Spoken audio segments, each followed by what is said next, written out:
All right. Good morning, hat nerds. Welcome. It just feels like it's been so long since I did this. What was my last hat chat was on Friday? If I correct about all that, Friday. It feels like I've been away from you guys for like forever. I mean, honestly, as I tried to mess around and fiddle around with the YouTube live streaming software and just get ready for today's show this morning. I actually had a little bit of a late start this morning. I had that long drive back from New York City where I had a blast just reconnecting with family and friends. I think the last time I was in New York was I want to say during Thanksgiving. And I know that that probably wasn't that long ago. I don't know if my math is correct, but it's August. So that put us, let's say, 9 months ago. Every single time I go back, one, I lament the fact that I don't get up there more often. And it just always feels like a jam-packed, it's usually a weekend, and it's always a jam-packed weekend. Only because like once we put the word out that we're gonna be in the area, like everybody just starts jockeying for hey, we're gonna do this here, we're gonna do that here. And almost always, well, not almost always, but usually there's like some sort of event that is anchoring the trip. So we got invited to a family barbecue in New Jersey. What we did was, in order to kind of strategize the trip, we went and we visited a family member who's in a nursing home right now. He's 97. Bless him. I rolled over, just in case you were curious. My last show, I believe that last show on Friday was with my Stetson bowler from the 1930s. So essentially, I rolled into New York with that Stetson bowler. I had a couple other hats with me as kind of like my backup options, right? Just in case, it was the weather didn't cooperate, variety of reasons. Hey, Paul, what's going on, my man? I'm doing well. Thanks for joining us. I was just talking a little bit about my trip. I got back last night. Had a little bit of bad patch of traffic, and I have no idea how I sound. I feel like my voice is a little hoarse, and that's probably from watching like a baseball game yesterday with my dad. We won, so that was good. So it wasn't in vain. But I think my voice suffered a little bit. Who knows? I think there's like a new strain of COVID going around. I always get a little frightened when I go and do traveling, because then you kind of find out the hard way sometimes of what's going around. So it's kind of like the gift and the curse of going around and basically, let's say, okay, that's just junk call. All right. So it looks like somebody was, trying to sell me something in the middle of my live stream. But yeah, glad. Paul says, great. Glad you had a great family weekend, and a great hat, by the way, suits you. Hey, thank you. I know, I mentioned this in a different live stream. I don't. Right now, I've kind of focused on like every stream has kind of focused on a hat. But that's probably, well, that won't last because I only have a finite number of hats, right? So while I can rewear them, and I know the things that are going to come up in a subsequent video that I didn't cover in the previous one. But ultimately, this series will go beyond just my hat collection. As I bring maybe you, Paul, on, as I bring in maybe somebody like Kevin Gerber, Johnny, the other YouTuber that just started and seems to have a fine collection from what I saw. I'll bring him on, and then obviously just anybody else that wants to talk about their hats. The whole point is not just to share about my hats, because I can, there's so many things that we could focus on, And I'm sure that that might be what hooks somebody on, initially. But I want to kind of build a much longer standing show, so that one, we can spotlight our viewers' collections and what are the things that they're thinking about, on their hat journey. Obviously, I that will kind of provide a stimulus for me, so that one, I can learn, and two, I can have that interaction. There'll be things that come up, kind of like you mentioned when we had during our last live stream, and you had great information, and you come at it from a much more different, much different perspective. Besides being in the UK, you are now a hat maker, so you have insight into the world of, the hat world, the fine hat world that, somebody like me could never have, as just a straight old collector, consumer, wearer of hats. But for me, and obviously reciprocal, the reciprocal relationship is that, maybe I'll bring a perspective from the US, and hopefully, like I said, everybody gets something out of this. I am always kind of like the focusing on like that what's in it for me, right? Kind of a mentality. Only because, like I said, even if there's not something super duper in it for every single viewer, hopefully there's enough in here that will draw somebody. Like I said, I always go back to like those folks, the experts that we have on the Fedora Lounge. Some of them will be probably bored with some of my content because maybe they're like, this guy's collection is not great. His input is not that, like, nothing's like new, and that's fine. Again, those are kind of, like I said, the hardcore hat nerds. They've probably forgotten more than I will ever know. And that's cool. But maybe there's something else that will be in it for them. Paul says, thank you, but you really could do this. You need to try, as the experience is really fulfilling and fun. I'm not opposed. I will tell you that every single time that I go and I interact with, like, my fellow hat folks, and then I look into like so many of the brands that came and went. Obviously on US focused, the market, the Hat Corporation of America is something that doesn't really exist. I think that some of the brands, I think Dobbs might still be technically made, but there's so many brands that are kind of either non-existent, or just shadows of their former selves, only because, like I said, these were businesses that needed to make money to survive.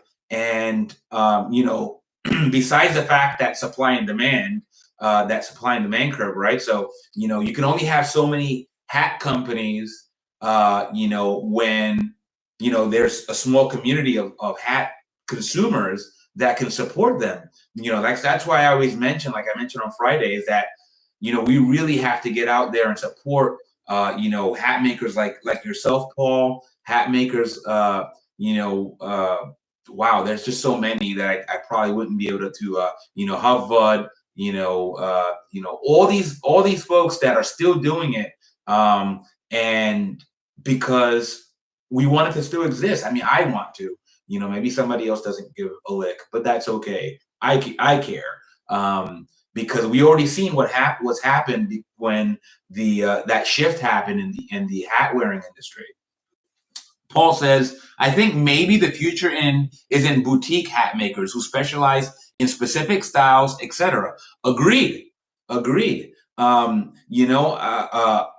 thing is, I know that, Paul, you've been making, some of the hats that are with the higher crowns, because that's probably because that's your taste. Myself, I cater, like, my taste. That doesn't mean I don't love the high crowns. It's just that I always happen to see the hats that fit my face, at least in my opinion, seem to be those with that lower crown, that stingy brim, with that lower crown. Some of the hats that you've kind of already seen on the series. And, again, and then there's that other thing that we mentioned before about that new, I want to say it's new. again, I'm hoping that somebody that is a member of that community could join here. But it's that really high hat. It's kind of like, it looks like a fedora, but it has a really like kind of Dr. Seuss type crown, like the Cat in the Hat type crown. And it's a cool look. Like, I don't know if I'm going to be, sampling a hat like that. But I look at it and I see people having fun on Facebook with that style. Now, one name that seemed to kind of stand out was called Rockers. Now, I'm not sure if Rockers is the name of the hat style, but there's a gentleman that posts, I think his name is Brian Forbes, and he seems to be one of the guys that seems to be at the head of that movement, and I believe he is a hat maker as well. He's on Instagram, he's on Facebook, really stylish gentleman, and he has that high crown. Like I said, it's almost like a Dr. Seuss cat in a hat type style, and I don't mean that like disparagingly. I love Dr. Seuss and I love the Cat in the Hat. Paul says, I think a Stratoliner in a 4.5 inch, I'm assuming, 4.5 inch crown and a 2.5 inch brim is you. Yes, Brian seems to be making great way out there styles. Okay, so you are familiar with Brian. So you're seeing the same folks that I'm seeing. And I'm glad, because like I said, regardless of whether that style is for me or not, right now, that doesn't mean it won't be, right? Maybe I'll put one on and I'll be like, whoa, where have you been my whole life, right? I'm open to it. It's just something that I saw that I'm like, okay, I probably couldn't pull that off. As of yet, it might not be my style, but I'm open to it, and I support those folks because they're out there having fun, and that's what your hobby should be. And there shouldn't be a divisiveness. Like, I don't want to see. Paul says, "Oh yes, I tune into the U.S., UK, and European markets." Yes, I think that's great. Regardless of whether it's something that you want to make or consume, we have to kind of stick together here because, first of all, it's having fun, right? I mean, that's part of the reason why we got into this hobby. Paul, I'm sure that's part of the allure of hat making for you, is that this thing is really fun, regardless of how much money is involved, in this hobby, right? It's not, like I said, if I wanted to make money selling hats, I wouldn't sell hats. I'd probably go and sell Pokemon cards. That seems to be like the new craze right now. I have friends that collect Pokemon cards, and no offense to anybody that does. It's just wild. Wow, we got 4 people in here. God bless. Thank you. Welcome. I'm talking to Paul of PJ Murphy and Son hats. He's a hat maker based out of the UK. And this is the second time I've seen Paul. And he has a unique perspective that I really cherish, because besides being in the UK, he actually makes hats. I don't believe I've ever had a viewer, at least not one that's interacted with me, that actually is in the trade. Basically, this is actually probably a really good episode to have Paul on here, because the hat of the day is the Selentino, right?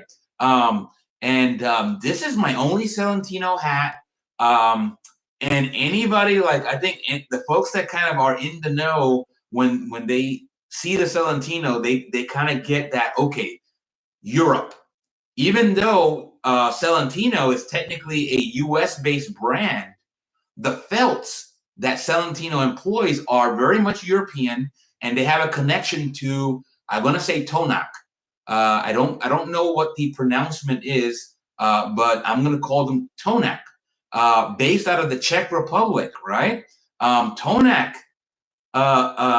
is a very interesting company.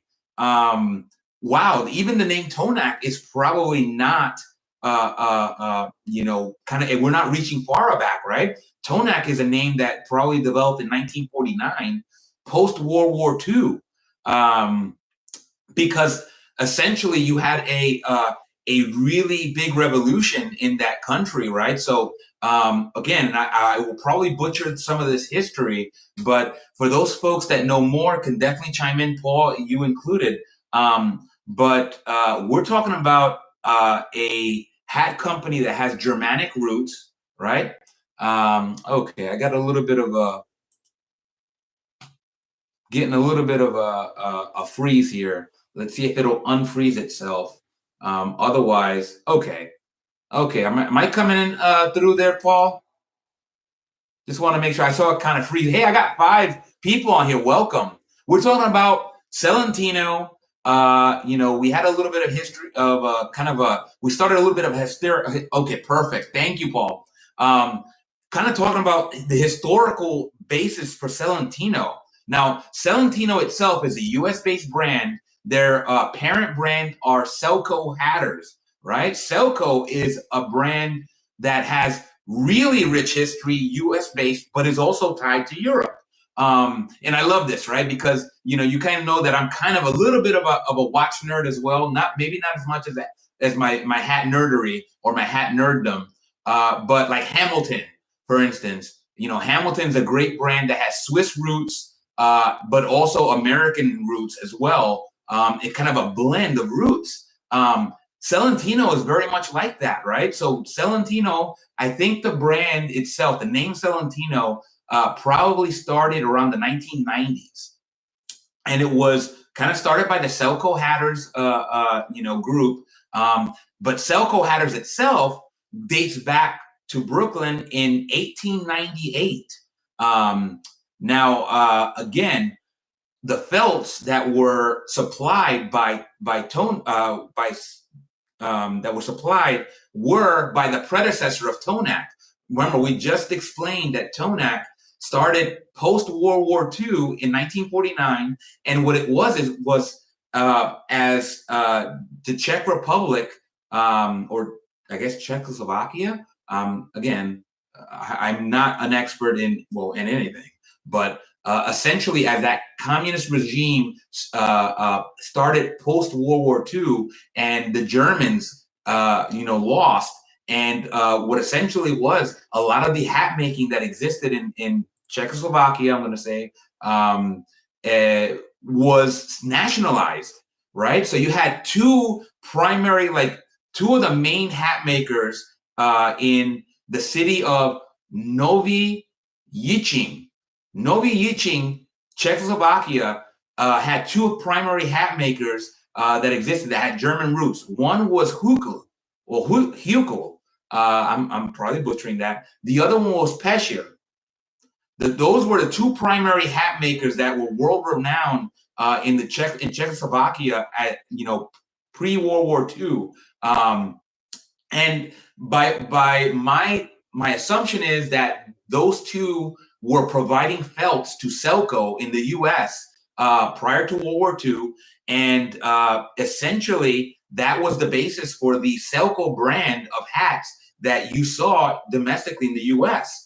And then obviously that gave rise to Selentino in the 1990s. I can only imagine that maybe, just maybe, and again, this is all speculation, that Selentino, that name, kind of probably came up from a play on Borsalino, right? And there's an interesting tie to Borsalino as well, because apparently Tonak, so again, the company that was given rise after the nationalization of the hat makers in Czechoslovakia, Tonak was actually a supplier to Borsalino at one point, as well as to Christie's in the UK. So that goes to tell you that what kind of quality was coming out of that entity in that time, that Borsalino and Christie's, fine hat makers in its own, with established reputations. The way I understood it is that Borsalino, at some point when they could not meet demand for felts at some point in history, started working with Tonak to be able to get supply. And I got to tell you, this Selentino, I could not tell you what year it was, but it must be 1990s or later, given what I just explained. But this felt is tremendous. This is what's called a Selentino Queen. If you watched Kevin Todd Gerber's videos, when he was still working in the hat shop, which I won't name, out of respect, well, to everybody. But when he was working in the hat shop, he had a dedicated video to Selentino. Yeah. Hey, Morgan, what's up? Good morning. Good morning, Morgan. Thank you for your message. And I'm sorry we couldn't link up in New York. Like I said, I'll be back. I'm sure we'll make it happen. Maybe we'll have a reunion. And home, a new person here, Ian Reed. I'm gonna say is from London, England. Hey, Ian from England, welcome. We are getting a UK presence over here. I love it. I love it. So yeah, Ian, I don't know if you are here because of Paul. Paul's in the UK. Paul is the owner of Passion for Hats YouTube channel, which is a great channel. Paul is also the owner of PJ Murphy and Son Hat Maker, a British hat maker, and he is a wealth of knowledge here because, again, as far as I know, Paul is the only hat maker that we've ever had here as a viewer, and he's been interacting, and he has a unique perspective that I think everyone can benefit from, and as we start getting more folks onto this Hat Chat channel interacting, we'll probably have other hat makers, but I kind of built this channel to kind of cater to just everybody that loves fine hats. And I usually, because I'm a researcher by trade, I try to provide as much as I can a historical basis for a lot of the hats that I own, right? Usually what happens is kind of like a chicken and egg thing when I collect a hat. And usually what happens is I'll buy a hat because, one, the look grabbed me. Like I said, okay, that needs to come home with me. And then I'll find out later about the rich history that the hat might have. And in other times, it might be the opposite. I might know the brand because I've seen it on the Fedora Lounge or I've seen my fellow hat nerds talk about it. Today is a new hat day for me. Morgan, what's going on with the new hat? Not a custom, but an oldie. Okay, tell us about it, Morgan. I'm curious. You got me peaked. What's the new hat for today? So Morgan says not a custom, but an oldie. I love it. And Morgan she has some great photos of some KTG hats that I really love. Morgan says, well, not extremely old, but a discontinued oldie. A Stetson Premier Stratoliner in black. Wow. I love the Stratoliner series. Stetson, talking about like domestic, right? So obviously we mentioned the U.S. roots of Selentino, but Stetson, actually a domestic U.S. brand that's still in existence today and still thriving. So Morgan says a rare find, especially in larger sizes. Yes, that's one thing I did not mention. Yeah, Ian says a fine hat, Morgan. I love it.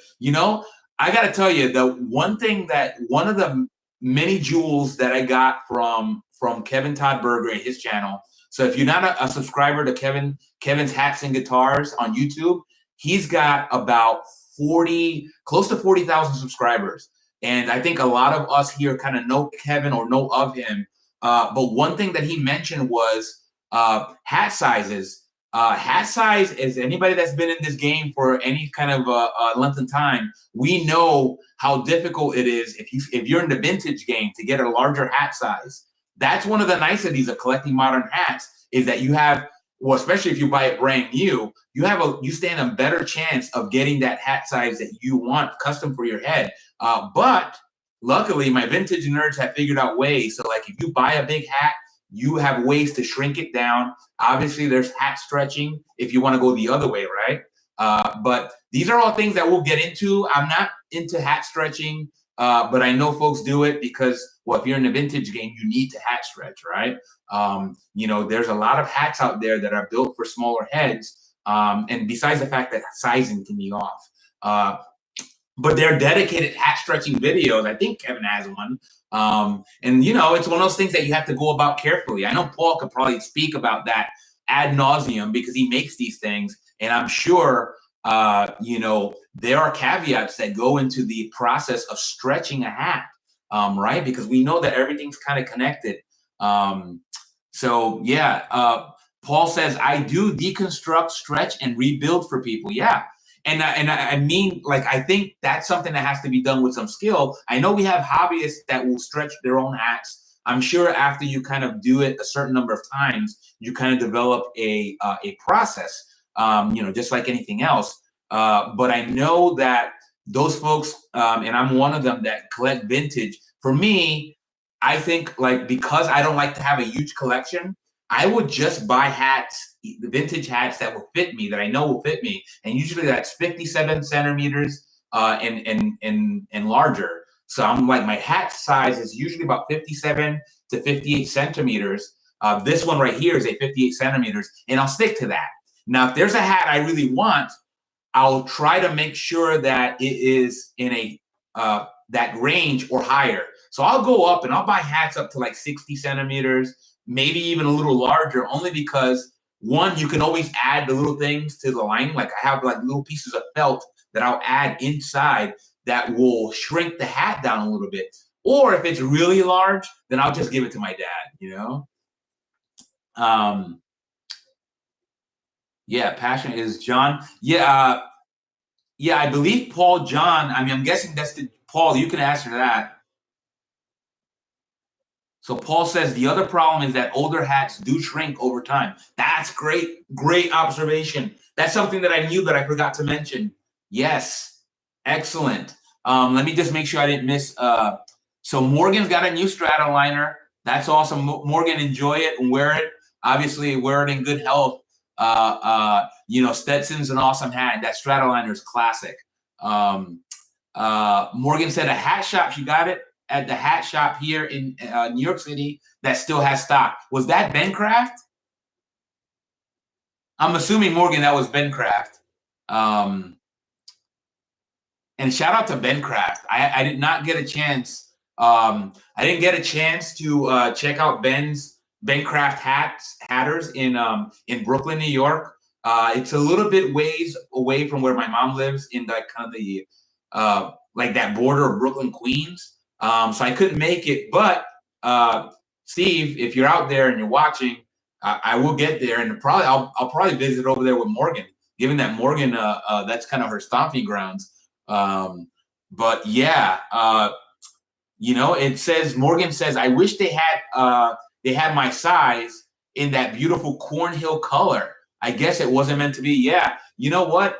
That's the gift and the curse about collecting and about like getting into hats, is that sometimes if you want to be like me and just stick to a certain size, that at least gives you a benefit of not buying every single hat you come across. You know how many hats I saw that I walked away from, and probably was a good thing, only because I don't have enough room. I'll tell you. Like I said, I have N+1.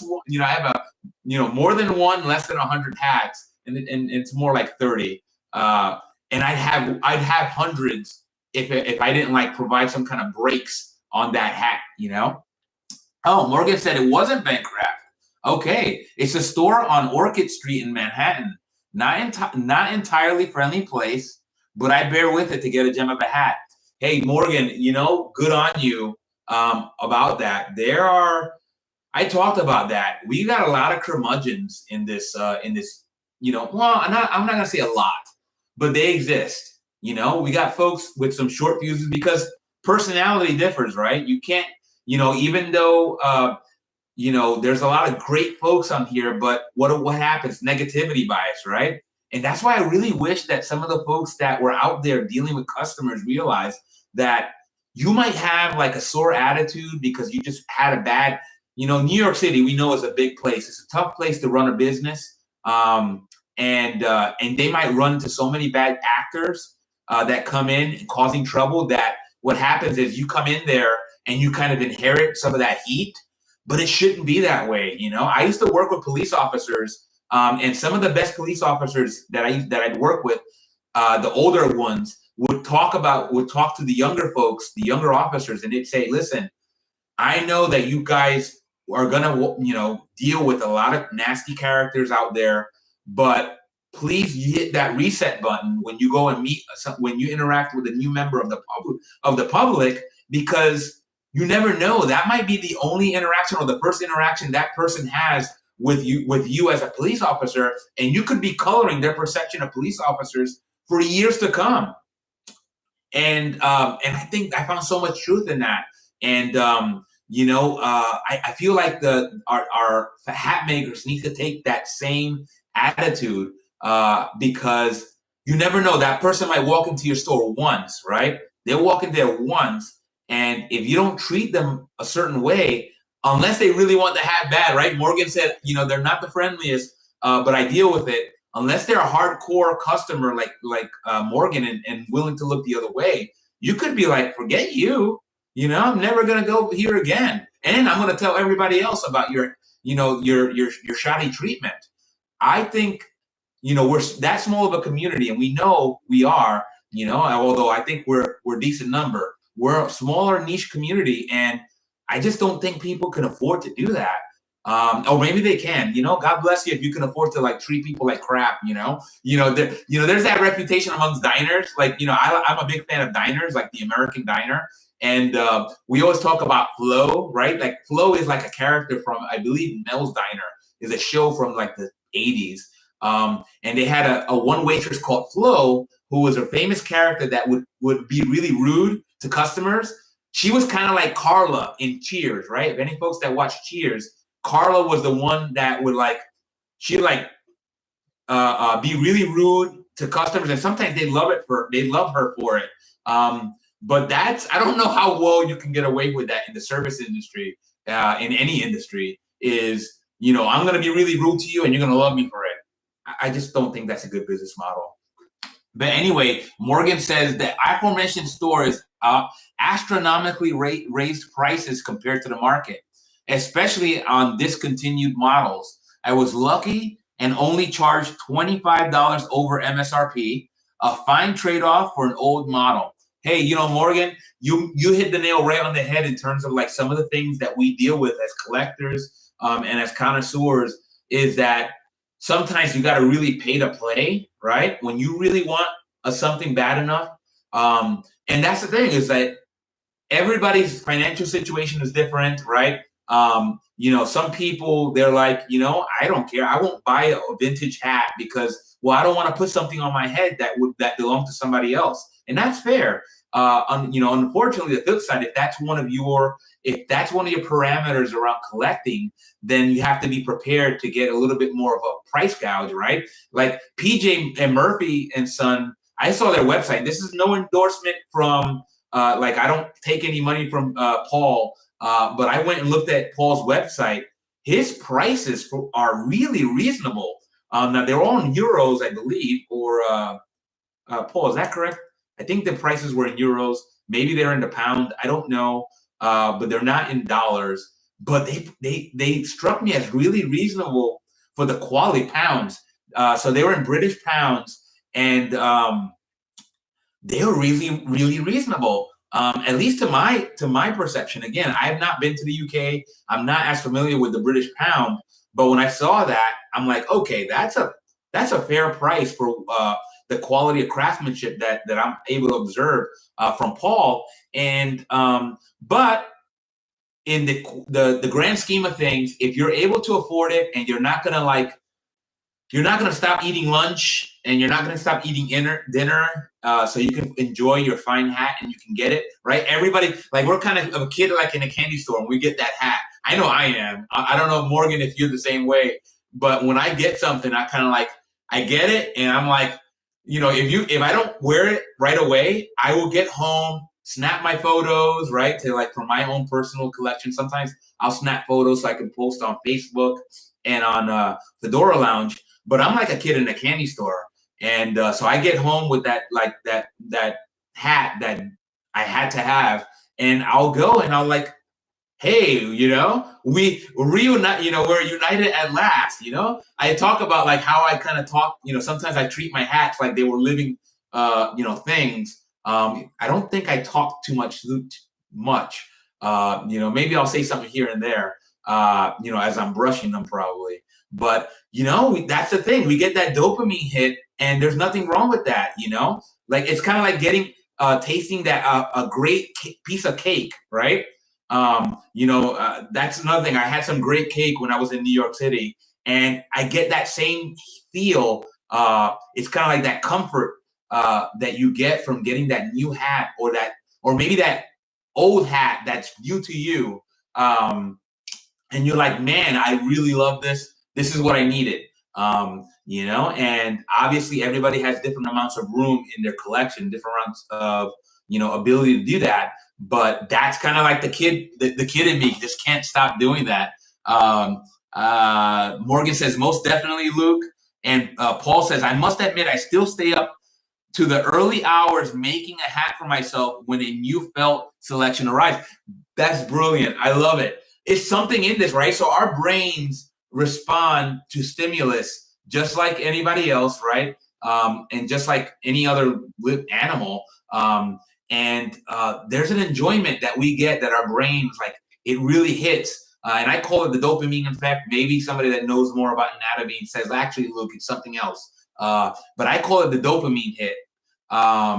And it's a thing that keeps us, right? So our brain learns that we get that hit of dopamine when we get a new hat, and we will, sometimes we go and we search it, we seek it out, but sometimes it just arrives, right? Sometimes I'll be browsing eBay, or I'll be browsing Facebook, and I'm not even looking for a hat.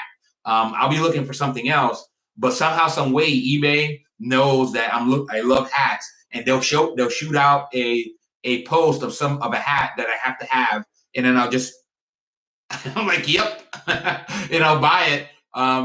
Same thing like when I'm like physically, looking through Facebook, and I'll come across a post on Facebook Marketplace or on Craigslist or what have you, maybe at a thrift shop. I don't know, wherever you go and happen to be regularly, either online or in person, and you just pull the trigger because you know what? It's like, time's too short. You're like, okay, maybe I have the cash ready, or I can make it ready, and I'll make the purchase. And maybe if you have a tight budget, you will say, okay, I'm gonna buy this hat, but maybe I'll take it easy on like buying, I don't know, Starbucks. I don't know what your other vices are. I think my other vice is like watches, and what else besides food, because everybody loves food.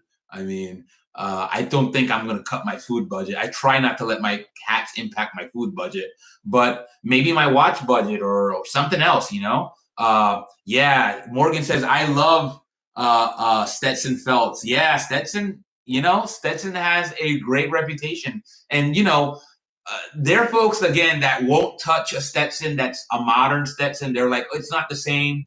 I don't know. I don't know. Like, Paul, that's you're someone that definitely knows more about the quality of felts. I don't know, because I'm not that like I'm not that knowledgeable on, like, I could feel things like, so this Selentino, I can feel the Selentino, and I can tell you, holy cow, the felt on this hat felt like very few felts I felt, no pun intended or intended. This felt feels very much unlike a lot of felts that I felt, in the past. So like, when I feel this is a velour model. When I feel this felt, it reminds me of like a thick Borsalino. I only have one Borsalino, and it's actually another velour model. I think honestly that this Selentino felt, and again, like I mentioned before, it's a Tonac in origin.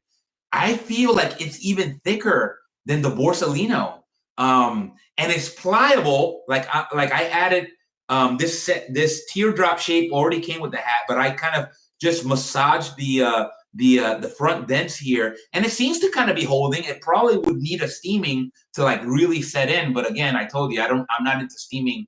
My hats. It's just not something that I do. So I basically what I'll do is I'll do it by hand, and it'll either stick or I'll give up. And Paul says, felts, there is definitely a difference from supplier to supplier, and it would also be important to look at the finish and the weight of the felt. Now, again, as a novice, a complete novice, and a simpleton in the felt, this feels like a very thick felt. Like the brim, I feel I could probably take a pair of calipers to this and tell you exactly how thick this felt is. But to me, this Selentino feels really thick. Like it has a good snap. Um, uh, Kevin is a big fan. I don't know if you've seen that video. I mentioned it earlier in the stream. Kevin's a big fan of Selentino, and especially the Queen model. I believe they gave it a different name. I think Kevin, if I can recall that video, the old hat shop gave it a name because they didn't like the Queen name, and that hat shop gave it a Hamilton name. Whatever, tomato, potato. But it's actually Celentino refers to it as the Queen model, and it comes like with the hat cord, kind of with the trolley cord. And I love this hat. Oh my gosh, I bought it because I wanted to have a Celentino, and I saw Kevin talking up how great the hats were. So when I saw this for sale, I said, okay, you're mine. Like, you're 58 centimeters, I'm taking you. And I found a great deal on it. It was a private deal. And the owner actually was of Polish origin. So I know a little bit of Polish. I'm not by any means fluent, but I was actually able to converse in Polish when I met the seller. And he was a little touched, I think, that I made an effort. That's the one thing I've learned in going through and visiting some of the places in the world, like Croatia. One of my favorite places that I've ever visited was Split, Croatia. And I couldn't help but see how touched they were when I tried to speak the language, even though I was butchering it. I am an American citizen that I try to be sensitive, and I try to be because, again, I think we have a mixed reputation worldwide. But in Croatia, they welcomed us, and they were really gracious. And the same thing with any other culture. I try to not butcher the language, and I try to learn only because it's kind of like, hey, I'm trying.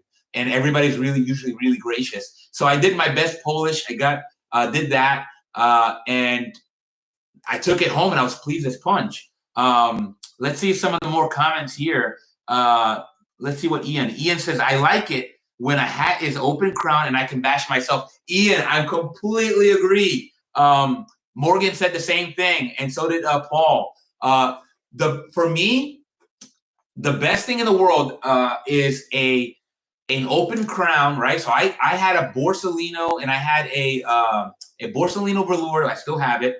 I had a Dobbs Golden Coach from the 1960s. It was a Golden Coach model from 1960s that was a Hamburg. I sold that to a gentleman in Utah that really wanted a Hamburg, and he gave me a fair price. And hopefully he's enjoying that hat now. But that hat came open crown, and I bashed it. Like, I gave it a quick center bash, right? I do the karate chop center bash. I always start that way. And then I'll see how I'll let the hat tell me whether it really feels good. Let's see. Morgan says, it's sad that open crown is so rare. Yeah. Unfortunately, the gift and the curse is that if you buy used hats very often, like myself, the hat will already come with a previous bash from the previous owner. And I usually try to respect the previous bash unless I really have to change it. But to Morgan's point, even a lot of manufacturers right now, Paul, I don't know if you sell any open crown hats. I know Kevin has the ability, I believe he calls it the Premier. Morgan, is that what it's called? Kevin calls it the Premier style, where he has an open crown. So he has all his models that you can or at least most of the models, where you can say, give me the Premier version. And okay, Morgan says, yes. You have the Premier version on KTG hats, and you can get it, and this will come from McGill, because that's his supplier, McGill Hats in Canada. And you can get the hat open crown, so you can actually bash it the way you want and steam it the way you want. And by all means, it seems that a lot of the folks that buy the KTG hats, and again, I'm not sponsored by anybody. This is just, I've never felt a KTG hat yet in the wild, but I've met Kevin in person, and I've seen so many reviews on YouTube and on Facebook of people bashing the hats, and it looks like it takes a good bashing, dry bashing, and then when you steam it, it's just that much more amenable to it.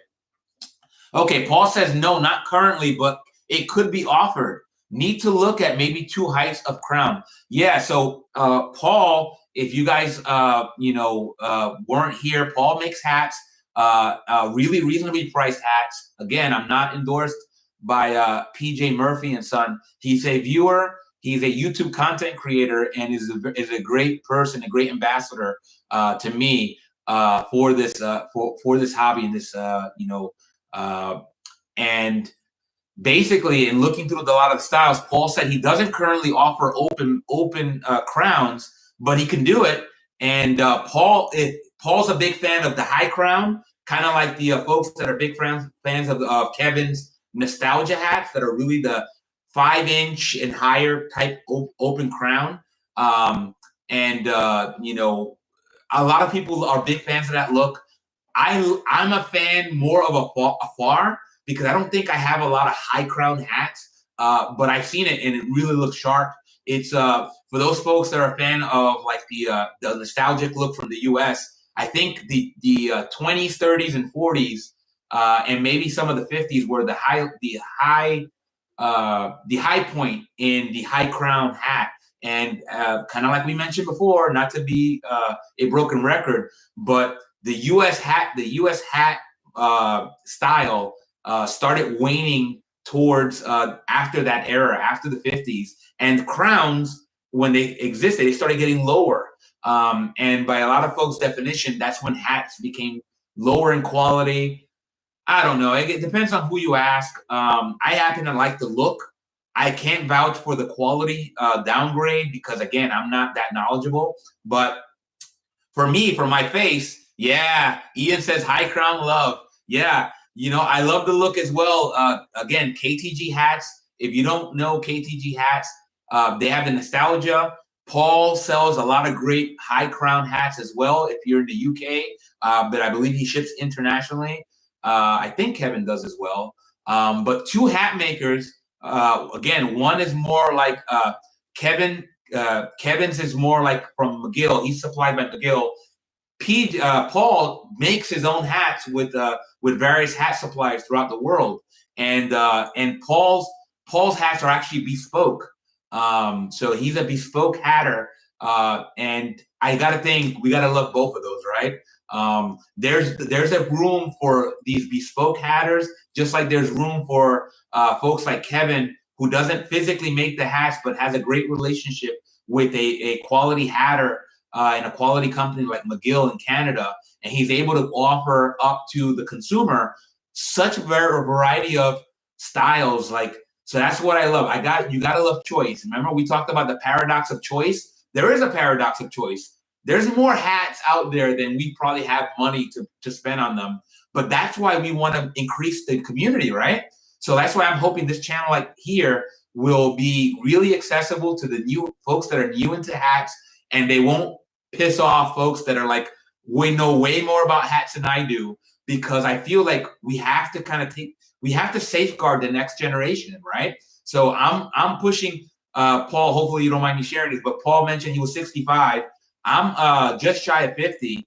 We have to kind of look out and make sure that if it's not our kids, I think Paul actually, the PJ Murphy and Son, to me says that Paul has a son that is in the business as well. And I think that's great. I have a son as well, but he's not into fine hats. Maybe one day he will be. But besides that, you kind of like want to make sure if you got kids in your neighborhood, if kids are coming up to you and they say, "Why do you wear that hat?" I think I had a kid in my neighborhood. I mentioned I go on walks. He was in a group of his friends and he didn't say anything about the hat, but I think that got his attention. And then he told me, "Can I ask you something? I actually already walked past the group." And then I stopped. I said, "Sure you can." He says, "Why are you always smiling?" It's like, whoa. Like I said, kids are observant. He probably saw the hat and then just wanted to talk to me and then said, "Okay, I'm not going to ask him about his hat," maybe because he was scared to ask me about that. But he did ask me why I'm always smiling. And I said, because smiling makes me feel happy. I think I might have said some stuff that, like I said, I talked about research on smiling. And I'm like, he's probably 10 or 11. I'm like, what is he gonna like care about what research says? But that's true. Research actually supports the notion that if you smile, right? So if you're feeling down and you actually smile, you will actually trigger the receptors in your brain that will cause you to feel happy, right? So people don't just smile because they're happy. You can actually smile to make yourself feel happy, and I think that's pretty cool. Anyway, not to beat that up too much, but Morgan says, I'm 19. I will lead the next generation of hat. Morgan, you're 19? Holy cow, you are the next generation. Holy cow, I did not know that, Morgan. That's fantastic. That makes me admire you even more. So Morgan is a moderator. I made her a moderator on this channel because, well, she's a regular viewer, and I've seen her. I know her by reputation mostly on Facebook. Great ambassador. And now that I know that she's 19, holy cow. Morgan said, Ian says, I'm at the other end, Morgan. American hat size 7. Okay. Let's see. I don't want to miss the comments because this is really what Morgan says. I can't wear a low crown, not only because of looks, but because my head is too big. Yeah. Like I have what's called probably what's referred to as an average size head, I guess. I don't know if it's small. I mean, essentially I'm 57 centimeters to 58 centimeters. I'm probably somewhere in that range, only because I can fit into a lot of 57. Some of them are a little bit tight, but 58 usually is a little too big. So I think I'm right in the middle. So that translates into like an American hat size of 7 1/8 to between 7 1/4. But for me, like my style and maybe my face shape really look good in the stingy brim.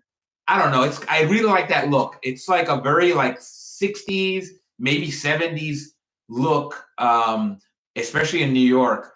And I'm a child of the 70s. I was born in the 70s, but I'm a child of the 80s.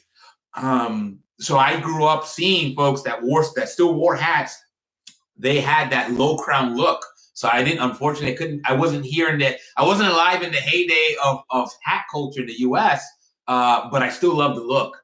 And who knows, maybe one day, like I said, maybe I'll get a one of Paul's hats or one of Kevin's hats, or one of the other fine makers' hats, and I'll get myself a nice high crown, an appropriate hat. And who knows, maybe that'll make me look at the rest of my collection and be like, okay, I'm done with you guys. I don't know if it'll do that, but I really do love my stingy brims and my low crowns. But in terms of hat size, I think everybody can kind of commiserate on that. Your hat size will probably dictate a lot of your hat journey, unless you're willing to pony up. Like if you're a vintage hat nerd, that will dictate a lot. But we have ways around it, right? We have hat stretching. We have really easy ways to hat shrink. Like, right, it's easier to go down in size because you can actually do something that's like felt or any other thing. Some people actually use toilet paper. I've actually done it. I don't know if it's my favorite way to kind of size a hat down is to use toilet paper, but it can work in a pinch. I've done it.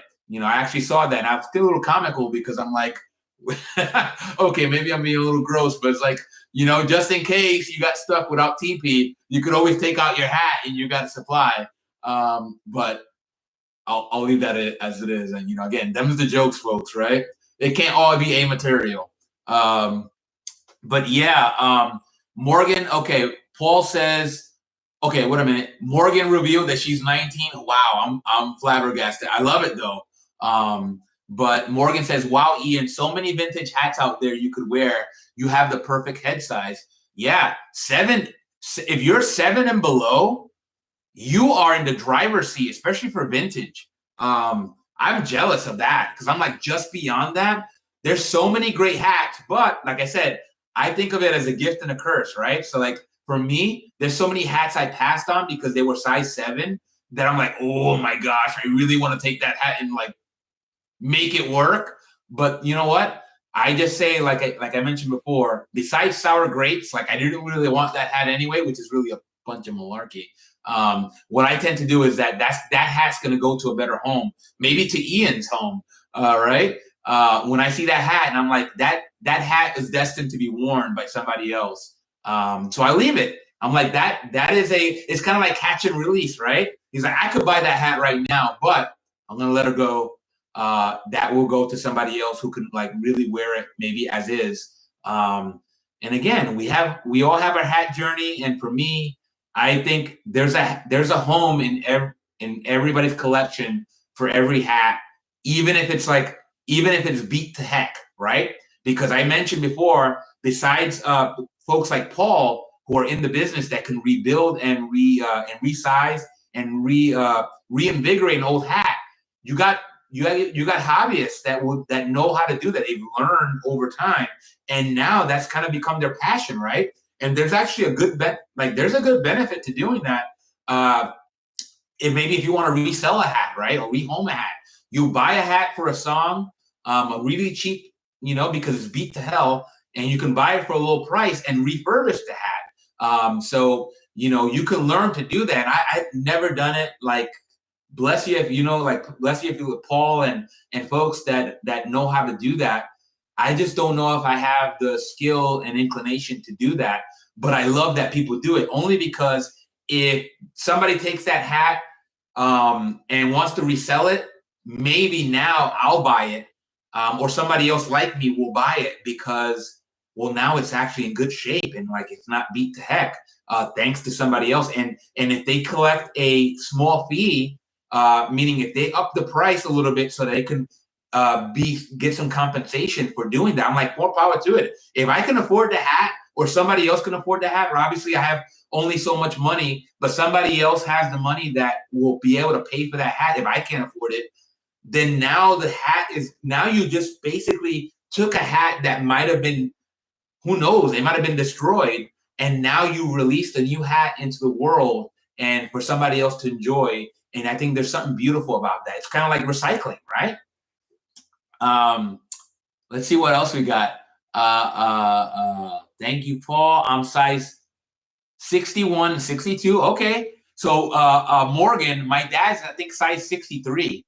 So I had to he's got one of those big noggins, and I don't know. I didn't inherit his ginormous noggin, and but yeah, that's how I got my dad that bowler. And my dad's doing well, by the way. He I told him about the YouTube channel. He watches sometimes, but he's kind of like more of a cable channel surfer, so he's not really a YouTuber per se. But my dad wishes me well, and he wishes all my subscribers well. But yeah, Morgan says she is a 61, 62. My dad's 63. Paul says size 6'5", 58 is average in the UK. I am larger at 60 centimeters. Yeah. Yeah, I find that it's really popular. Kevin was the one that really mentioned that even if you're not a size 60, if you are somebody like myself that maybe you're not sure if you're going to keep a hat, or you know what I mean, because there are hats that I plan on keeping when I buy it, but they find their way away from my collection. Somebody wants it more. Kevin was the one that got it in my head to say, buy a 60. Why not buy a 60? Because one, if for some reason you find that initial dopamine that you got from buying the hat, and you find remember I mentioned, like, one of my relatives is a big fan of saying, let's see how it lives, right? You get a piece of furniture or like a painting or anything or a watch, and then you say, okay, let's see how it lives. Let's see how it wears, and see if it still takes. Sometimes what happens is a hat is not as great as you thought it was for you, but it might be great for somebody else. Maybe the color. Maybe you decided to take a chance on the color, and then you found that it doesn't work. If you buy a size 60, now you open your hat up to be purchased by a lot more folks with the bigger hat size or hip size, or just another person that has a smaller head but is willing to size it down. And now that hat can be enjoyed by a lot more people. So I think that's a good strategy as well. Again, I tend to, because I need breaks. I need some kind of theme in my hat collection. And part of that theme, make sense is buying a hat that I know I can wear right away. Again, unless it's a hat that I really have to have. I know it's not my size, and I really have to have it because the brand, the style, the color, something about the hat says, "Luke, buy me." So I'll buy them. I'll buy the hat, and I'll deal with. And usually, it's a bigger size. So, like I mentioned, I don't like hat stretching. I just feel like I'm not qualified enough to do it. So what I'll do is I will take a bigger hat, and then I'll make sure that I size it. And I usually don't do any permanent sizing, only because I don't want to ruin the hat for somebody else if I find that it's going to get rehomed.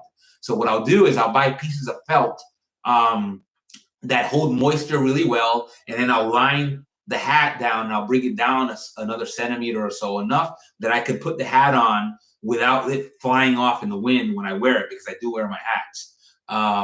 But yeah, what else? Ian said, Paul says, I use the stretchy sweatband material made to size.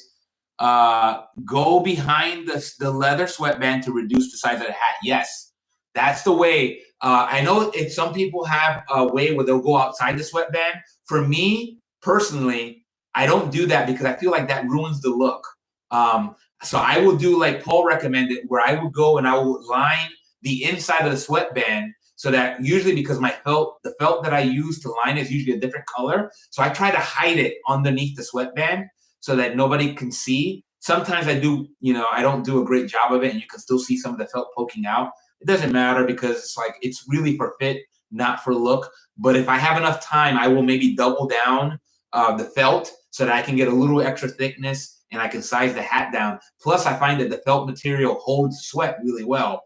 I think that's something that I learned that is felt. If you use pieces of felt, and you can get them at Michael's Craft or your local craft store, if you use felt, I think it holds the sweat better. I'm a prolific sweater, and I find that if you use felt or some other absorbent material, that's better than TP, because toilet paper is it's usually a lot thinner than felt. It's a lot more fragile, and if you really could sweat up a hat, then you will know that TP, you will end up having to re-TP your hat. And TP is cheap, but I'd rather use TP for its intended purpose. So I just go and I invest a little bit of felt, and you can buy it reasonable in small quantities by the strip, or you can buy a block and just cut it to size in sizable strips. And all you really need is to, for me, I find that if the hat's not obscenely huge for your head, you can get away with maybe one strip of felt underneath your sweatband, usually at the front of the crown. And what I'll do is I'll start off, if I have a big hat, I'll start off and I'll put a piece of felt maybe like 6 or 8 inches across the front of the hat, and then I'll test it out. If it doesn't do the trick, what I'll do is I'll use the back of the head. So the back of my head, I'll use the sweatband area there, and I'll cut another strip, and I'll put that in there to see if that does the trick. If that doesn't work, well, then what I'll do is I'll try to maybe take the felt and I'll double it up. So the felt will have a certain size. Maybe you have a 1 inch strip, and if you still need a little extra oomph, you can maybe fold that 1 inch strip, and now you got double the thickness. And I haven't really had to do that. Usually one strip at the front of the crown. The front inside of the sweatband, at the front towards the front of the head. So down here, but inside underneath the sweatband. I find that usually does the trick, only because I usually don't buy really big hats. Again, I'll try to stick into that 57 to 59, sometimes even 60. Again, unless I really want the hat and I have to have it, and then I'll buy it. And then maybe if it fits my dad or it fits somebody else in my family, I'll just give them a hat, and then I'll rehome the hat. And then maybe I'll in the process of rehoming the hat, I'll create a new hat connoisseur. I mentioned that my dad, it was never really a hat guy. He used to wear baseball caps sometimes. My dad was born in Puerto Rico, and immigrated in the 50s, just like a lot of Puerto Ricans, to the United States. And he never got into hats, like fine hats, But my granddad, my dad's dad, so his dad was into hats, but I never got to meet him because he passed away in his 60s before I was born. But I do have that photo. So if you're a subscriber, you could probably see that photo in my YouTube post. You see the very first one is my grandfather, who I never got to meet. And the second post is my dad wearing the bowler, right? So you see my dad's style. The one thing I got from my dad is my love of watches and my love of the guayabera. This is a Cuban style guayabera, which is very popular in the Caribbean, especially in Cuba, Dominican Republic, and Puerto Rico. It's known by different names depending on the country. I believe Cubans and Puerto Ricans know this as the guayabera. Dominicans refer to this as a chacabana. And then it's also worn in Mexico. I forget what name they use for it in Mexico. Maybe it's also guayabera. And in the Philippines have this style. It's probably a little bit more embroidered and stylized. But you can see that this is kind of an embroidery that is synonymous with the guayabera. And usually the traditional style is short sleeve. It's short sleeve and it's 4 pockets. So it's actually really functional.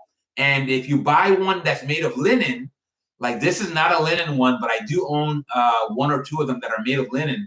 I know I have a black one in linen. It's really good for sweating. Like I have a cotton shirt and I'll have a linen guayabera, and it really, like when on the really hot days, when I go out, because I still wear my felt hat, but I find that I sweat. It breathes a lot better. So just a little tip there, if you're wondering about, if you're a sweater like me, and you want to know about materials that are really good, cotton's good, but linen, even though it wrinkles really easily, is a much superior material for dissipating, I guess, sweat. And again, somebody that knows better than me can opine on that. But back to the comments. Paul mentioned about the size 58. He's a 60. And Morgan's laughing. I don't know if that was something I said, but Morgan had an LOL. And Paul says, I use the stretchy sweatband material behind. And Ian says, the holy grail color for me is oxblood, like Johnny Depp in Public Enemy as Dillinger. Hey, Johnny Depp, talk about folks that are, okay, Johnny Depp, for me, works on so many levels, right? I really respect Johnny Depp's, I really respect his catalog, right? Johnny Depp is legitimately, so obviously a lot of folks think of Johnny Depp, especially the old John, as a pretty boy. And that he was, I mean, and some people will still say he's a pretty boy, but he's kind of evolved, right? He's no longer kind of like Brad Pitt, another great actor, as well as Leonardo DiCaprio, except that those 2 guys are not known as hat guys. Brad Pitt probably famously wore a hat in Lock, Stock, and Two Smoking Barrels, right? As the pikey, right? He had like a I don't know what kind of hat style that was, but it was like a leather type hat that was really synonymous with that character. So shout out to Brad Pitt as the pikey in Lock, Stock, and Two Smoking Barrels. Love that movie. Love that character. But Johnny Depp is personally a hat nerd. So besides the movie, the Public Enemy movie that Ian cited, Johnny Depp, I believe, is known for his Borsalino Alessandria model. Somebody that knows better can correct me on that, but it's like that really big high hat, and I believe Johnny Depp wears it with like the 2 front dents, right? It's a classic style. I think it kind of looks like a little bit like the Indiana Jones style. I don't know the origins of that style. I think Indiana Jones popularized it in the 80s, of that really high crown with the 2 front dents. But Johnny Depp is still out there rocking his, I want to say, Borsalino Alessandria model, and it looks awesome on him. He is iconic. Like Johnny Depp has become iconic with that hat style. And, he's kind of like the modern day ambassador on the celebrity front. Paul says, yep, that's JD's style. I have a couple for sale that are quite a statement to wear. Yeah, I think, thank goodness, I have no idea if it was on purpose, right? I just think that Johnny Depp became a hat nerd because that's like, we all become hat nerds, right? He went, just like myself, found his way into the hobby, and is like, now that's his signature style, right? I don't think you go across and like are able to see too many Johnny Depp in the wild. You can see a photo of him not having his Borsalino Alessandria style, because it's synonymous with him. And I think that's actually great for his career, to be honest. We do know that a lot of actors have trouble when they're like known as a pretty boy, right? I don't mean that term disparagingly. I just don't know, like, I know there's a term, right? That handsome leading man, that guy with the looks, right? The killer looks. We kind of know the Clark Gable and, all the other folks that kind of came before him. But, Johnny Depp, besides being a, handsome gentleman, I think still, but definitely when he came up, he was a handsome gentleman. He was a leading man. And we talked about Donnie Brasco, right? Johnny Depp was when I think 21 Jump Street is the first time I saw Johnny Depp. I think that's when he got his start. And he found his way into the hobby, and now he's iconic for his hat. Obviously, it's two things, right? Borsalino Alessandria was a hat that was fantastic and well known before Johnny Depp, I think, rocked it. But I think it's a reciprocal thing now, right? I think Borsalino does better when you have a celebrity like Johnny Depp. Now everybody says, I want that Johnny Depp hat. Even if you don't know what a Borsalino Alessandria is, when you go see Johnny Depp and you're a big fan of Johnny Depp, or even if you're not a fan, you just are a fan of celebrities and looks, you look at Johnny Depp now and you're like, I want that hat. And then you do the research, right? Maybe you find an interview, or maybe you find, you look up Johnny Depp hat, and then you'll find an article or a post by a Fedora Lounger or Fedora Lounge Lizard, or a Facebook poster, and you will know that Johnny Depp wears a Borsalino Alessandria with that high crown, and then you are able to go and get your Johnny Depp hat, right? So we saw Paul said, that's JD South. Thank you for confirming, Paul. Ian says, Dillinger's hat in the film was made by Barron's Hat in Chicago. Whoa, $600 each for 30 hats. Thank you, Ian, for sharing that. I'm a big geek about that kind of stuff. I don't research movie hats as much, but I do appreciate the history, and I want to learn that. Thank you for that piece of knowledge. Barron's Hats in Chicago. Chicago, another big city, right? So I called New York Hat Mecca, but everybody knows that Chicago has a very rich history for hat culture, just like a lot of other big cities. And they had some really great hat shops in Chicago, and I still think they do. Shout out to Chicago, great city, right? Everybody remembers Frank Sinatra's New York, New York, but later on he also did the song Chicago, right? Paying homage to the city of Chicago, and those folks that are really into like the link between Frank Sinatra, organized crime, or just organized crime in general. Obviously, we know that New York has that link to organized crime, the Italian mafia, but we all know Al Capone, right? I think Al Capone came from Brooklyn, but moved to Chicago, and Chicago, they were known as the Outfit, right? So if you're a fan of kind of like the culture, again, I'm not trying to glamorize gangster culture, because that's not what I represent, but I'm just a fan of the movies. But the Chicago Outfit and Al Capone and the hats of Al Capone, and there are many others that have worn it. Linking Frank Sinatra. Frank Sinatra had very close ties to organized crime in Chicago as well, besides New York. I believe in the Genovese family in New York, but there was the Giancana family. So I think it was Sam Momo Giancana, who was a prominent boss of the Outfit, I think in the 50s. And Frank Sinatra and him were very close friends.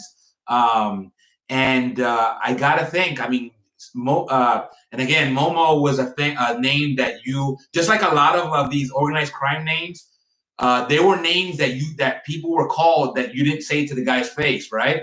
Because I think Momo is kind of a shout out to him being kind of crazy. Anybody that knows Italian and knows more about mafia culture and organized crime probably knows better than me, but I think Momo was so, just like a lot of nicknames in that life, people called him that, but they kind of called him that behind his back, right? You didn't want to get on Momo Giancana's bad side or any of these guys' bad side. But Frank Sinatra came up with that song. I wonder if it was because of his friends in Chicago that they kind of commissioned the song. Hey, you did New York, New York. Let's see if we have a song called Chicago. And I think it deserves a shout out. Great city, known for its piano bars. So just in case you ever find your way to Chicago, definitely go out and visit State Street and go out to like the piano. I can't name the names because it's been a while since I've been to Chicago, but they're really well known for their piano bars, and I love piano bars. Like I love it. So Paul says, "Wow, nice. I have made a few JD hats in light blue and other colors, plus gray blacks for musicians and entertainers." Yes. Shout out to my music. Besides actors, but musicians, right? When I did the pork pie episode, I showed a photo of one Buster Keaton, who was a star, very much kind of like Charlie Chaplin, star that was synonymous with hats. So pork pie, Charlie Chan wore the bowler hat or the derby, famously, and Buster Keaton wore the pork pie hat, but he created his pork pie hat. He flattened out a fedora, I believe it was a fedora, and he shaped it into a pork pie. And then I also shouted out Lester Young, the famous jazz musician that was synonymous with the pork pie hat. Hey, Ian says, I'm a musician. All right, Ian, what do you play? And if you have a band, shout out your band. So I want to know. But Paul says, a maker for these influencers makes a difference for us. Yeah, I got to think, Paul. That makes intuitive sense. It's kind of like free advertisement, or maybe not free, but whatever. Maybe you cut a deal, or maybe they just buy the hat outright at the price and agree to be in it to endorse you and shout out your name. I think that's great. There's no wrong way to do that, and I think that's fantastic that you have that push. Ian says, I shall go to Barrett's hat when I visit Chicago Pipe Show, then to Dillinger's grave. Hey, I love that. That's awesome. You know what I mean? Something very besides like being a nerd, hat nerd, I'm kind of a film buff. I'm a big fan I grew up on Bruce Lee movies. I've never been to Seattle, but Bruce Lee is from Seattle and he's buried in Seattle. And I actually have a family member that lives in Seattle. I'm going to make it out there. And besides seeing what kind of hat culture and hat shops exist in Seattle, I'm definitely going to go check out Bruce Lee's grave because, I think we kind of feel that connection to the past when we do that.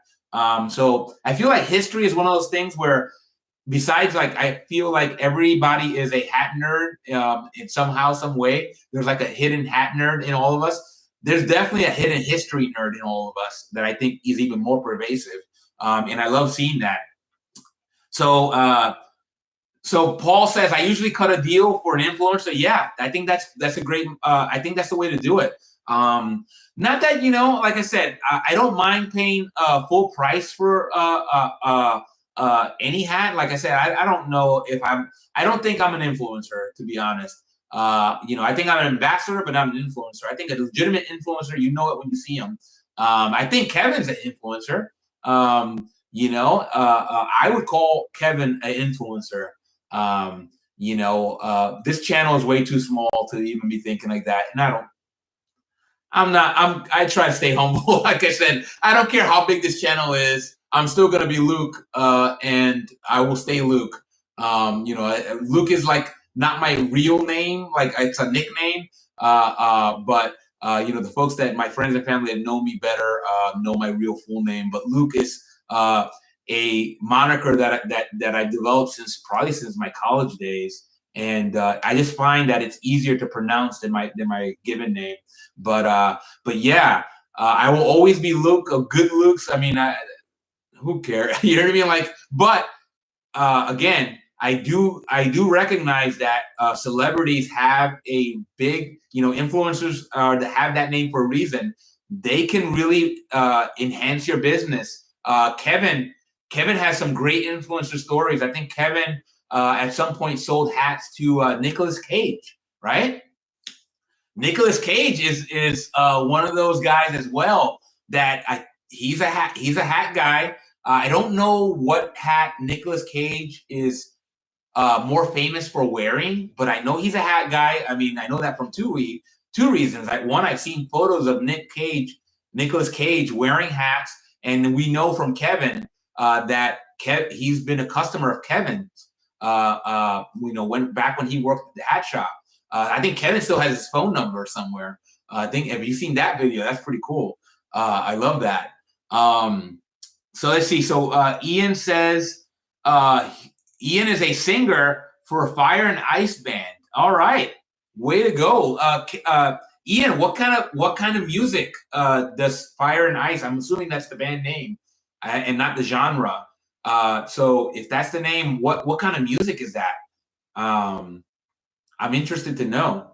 Paul says, Ian, we can chat if appropriate, but on here as a hobbyist, not touting for business, as hats are fun first for me. Hey, Paul, just FYI, I don't mind. I know that that's something that I gotta tell you, I've posted on Facebook and I've been kicked out of Facebook groups for like sharing this channel, and I'm like, they view it as advertising. I was like, yes, it's an advertisement, but it's basically just a hat nerd. Like, I just don't see the difference in posting a link to my Facebook channel as opposed to a picture. Like, all my thumbnails are hat related. When you see a preview, you still see a picture. Anyway, I'm not gonna be known that because I respect everybody's rules. If it's not my group, not my forum. But Paul, if you ever want to, if you find somebody here that is not a customer of yours, then by all means, because I don't need any compensation, obviously. Again, that's something that I like money. Don't get me wrong.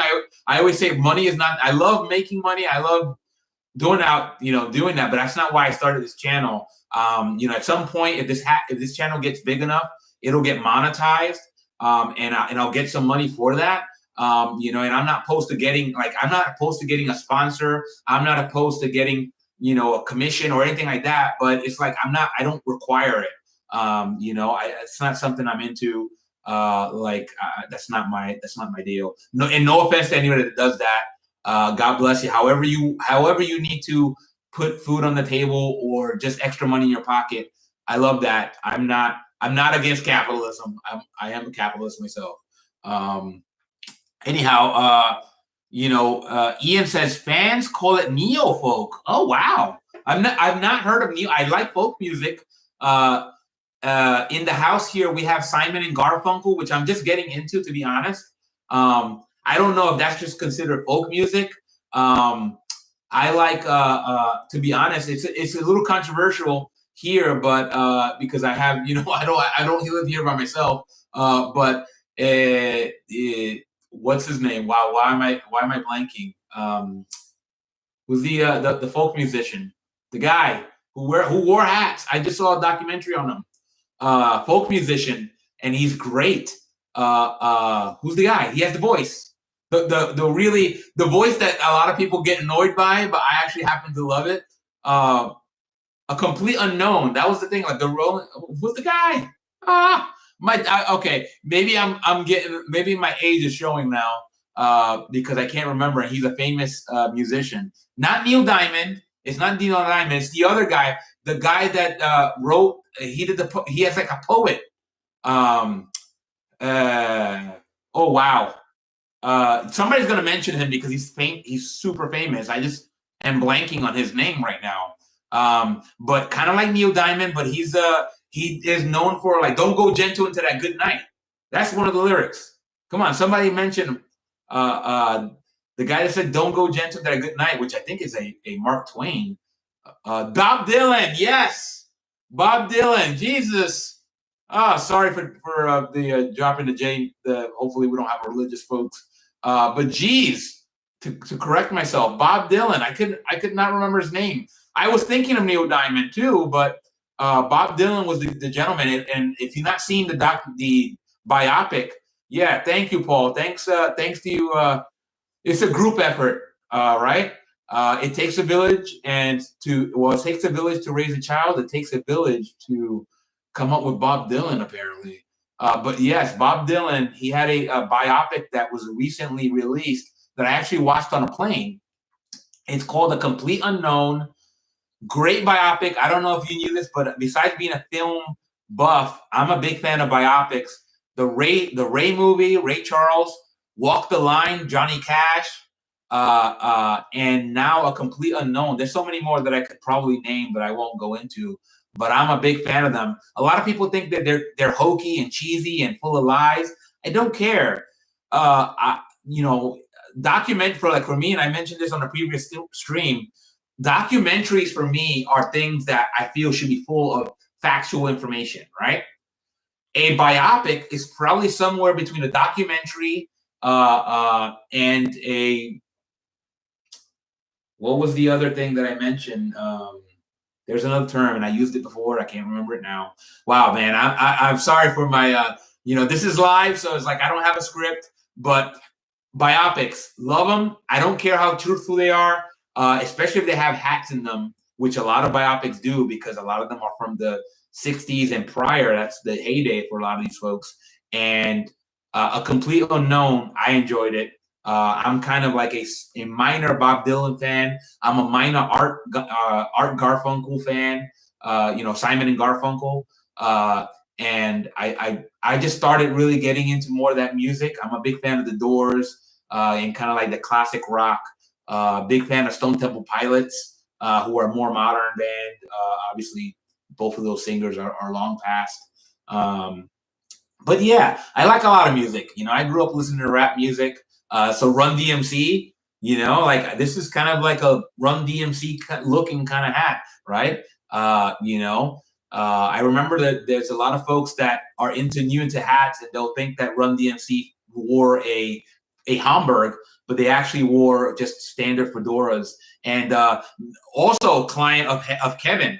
So if you are if you follow Kevin or you know of Kevin, Kevin's also somebody that has had Run DMC and Liza Minnelli and lots of other celebrity clients. Run DMC, I grew up listening to Run DMC. They had that famous collaboration with Aerosmith, who I also love as well. Walk This Way. So if you grew up in the 80s and you kind of like were a fan of like metal and hard rock, or you grew up a fan of hip hop in the 80s, when Run DMC released Walk This Way and got on MTV, that kind of lifted both.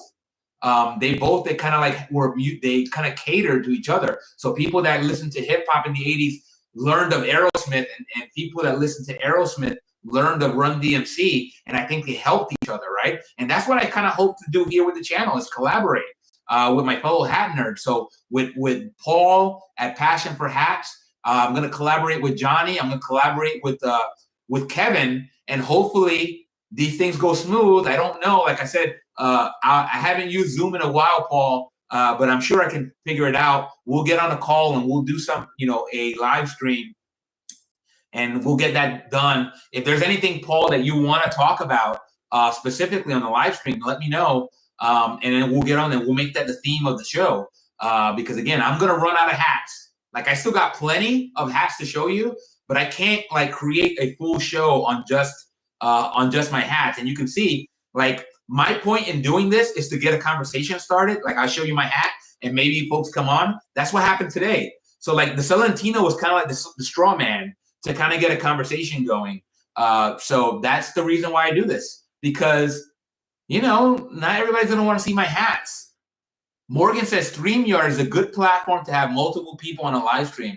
Yeah, I heard of StreamYard. The way I understand is that StreamYard is a paid service. Is that right? I have no idea. The reason I haven't used StreamYard is that is a paid service, and I'm not opposed to paying for anything, but right now I've used two software. I've used Meld Studios, actually three. I've used OBS, I've used Meld Studios because they're both free. Meld Meld is in beta, and I just had some issues with freezing that I haven't had with OBS or with YouTube. Right now, I just stream straight to YouTube. And when I started, I streamed to YouTube and I streamed to Twitch. But I also have a Kick account. I have a Rumble account. I have a Twitter account. I have a Facebook account. And I can technically stream to all of them, but I know that the more platforms I stream to, the lower the quality. So what happened was I started off with Twitch and with YouTube, but because I couldn't get multi-stream to work well, I kind of just pivoted to YouTube. And then I'll stick with this for a while. I haven't really gotten much of an audience on Twitch, and for good reason. I think Twitch is just a younger, they're more focused on gaming, and that audience, that audience is a little bit different. And that was the reason why I wanted it, because I wanted to get that gamer audience, and I wanted to get that younger audience. And lo and behold, we got Morgan here, who's 19. And I'm like, we need, if there's one thing I could mention to my fellow hat nerds, especially the ones that are like middle age or older, is don't forget the young people. Besides the fact that they're the ones that are going to be leading, the charge. They're also going to be the ones that are consuming now, right? The new generation is the one that entering the workforce, and they probably know nothing about hat culture unless they had a dad or a granddad that they knew that wore hats, or they had some other tie to hat culture.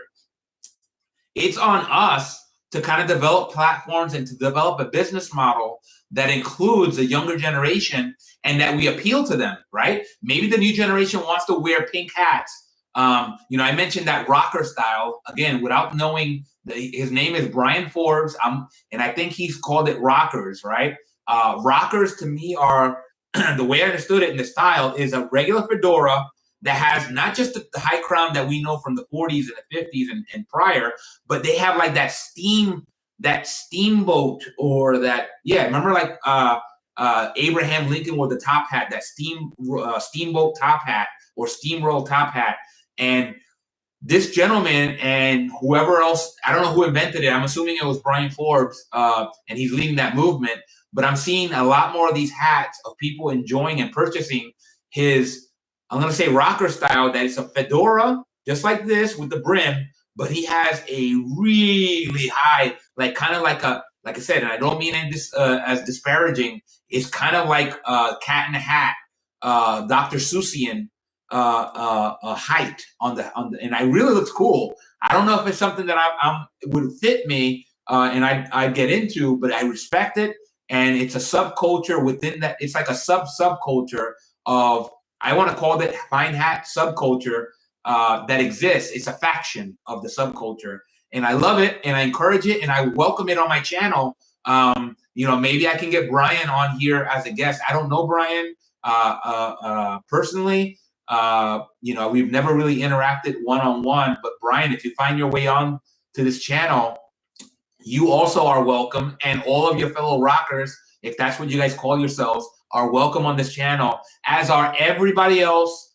Again, straw hats. I'm not somebody that I have one straw hat, but it's a cheapo from Croatia. But the Panama hat I respect it. I love it.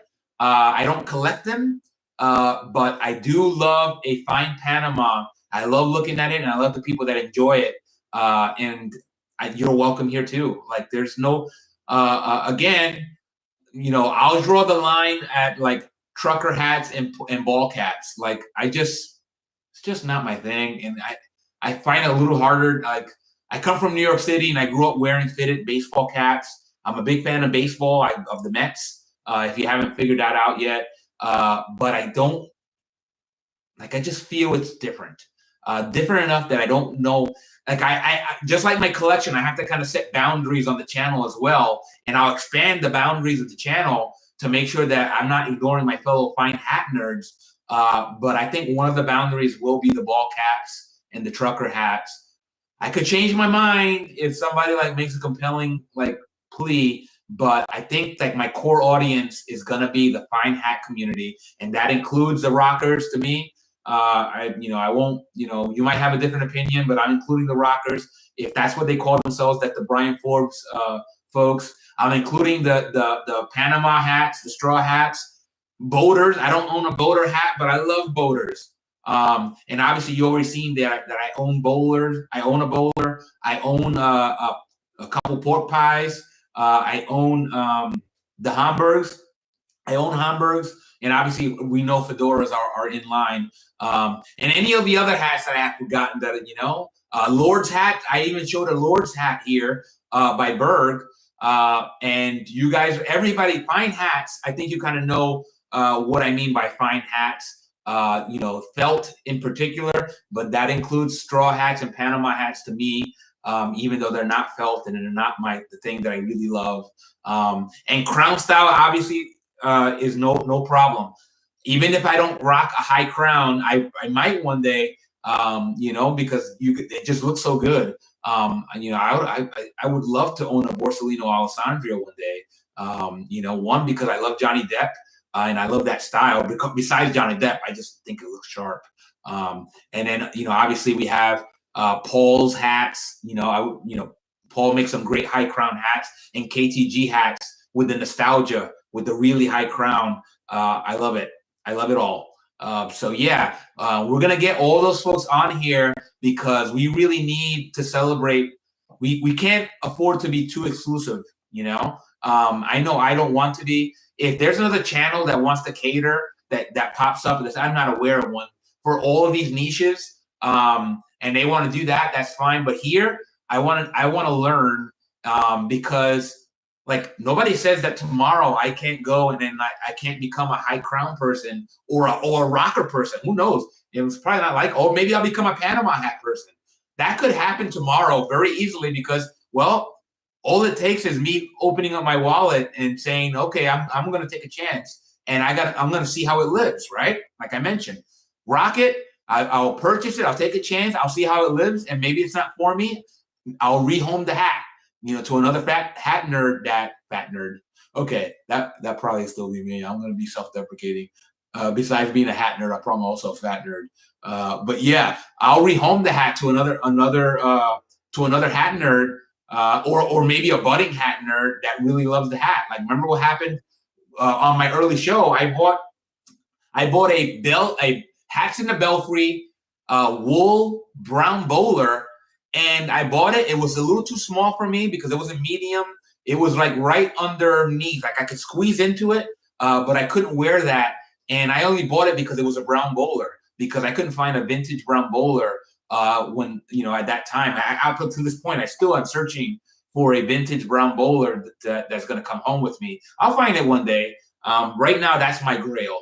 For me, my grail would probably be let's just get really specific. It'd probably be a vintage Lock and Company brown bowler, and I don't know. I don't know anything else beyond that.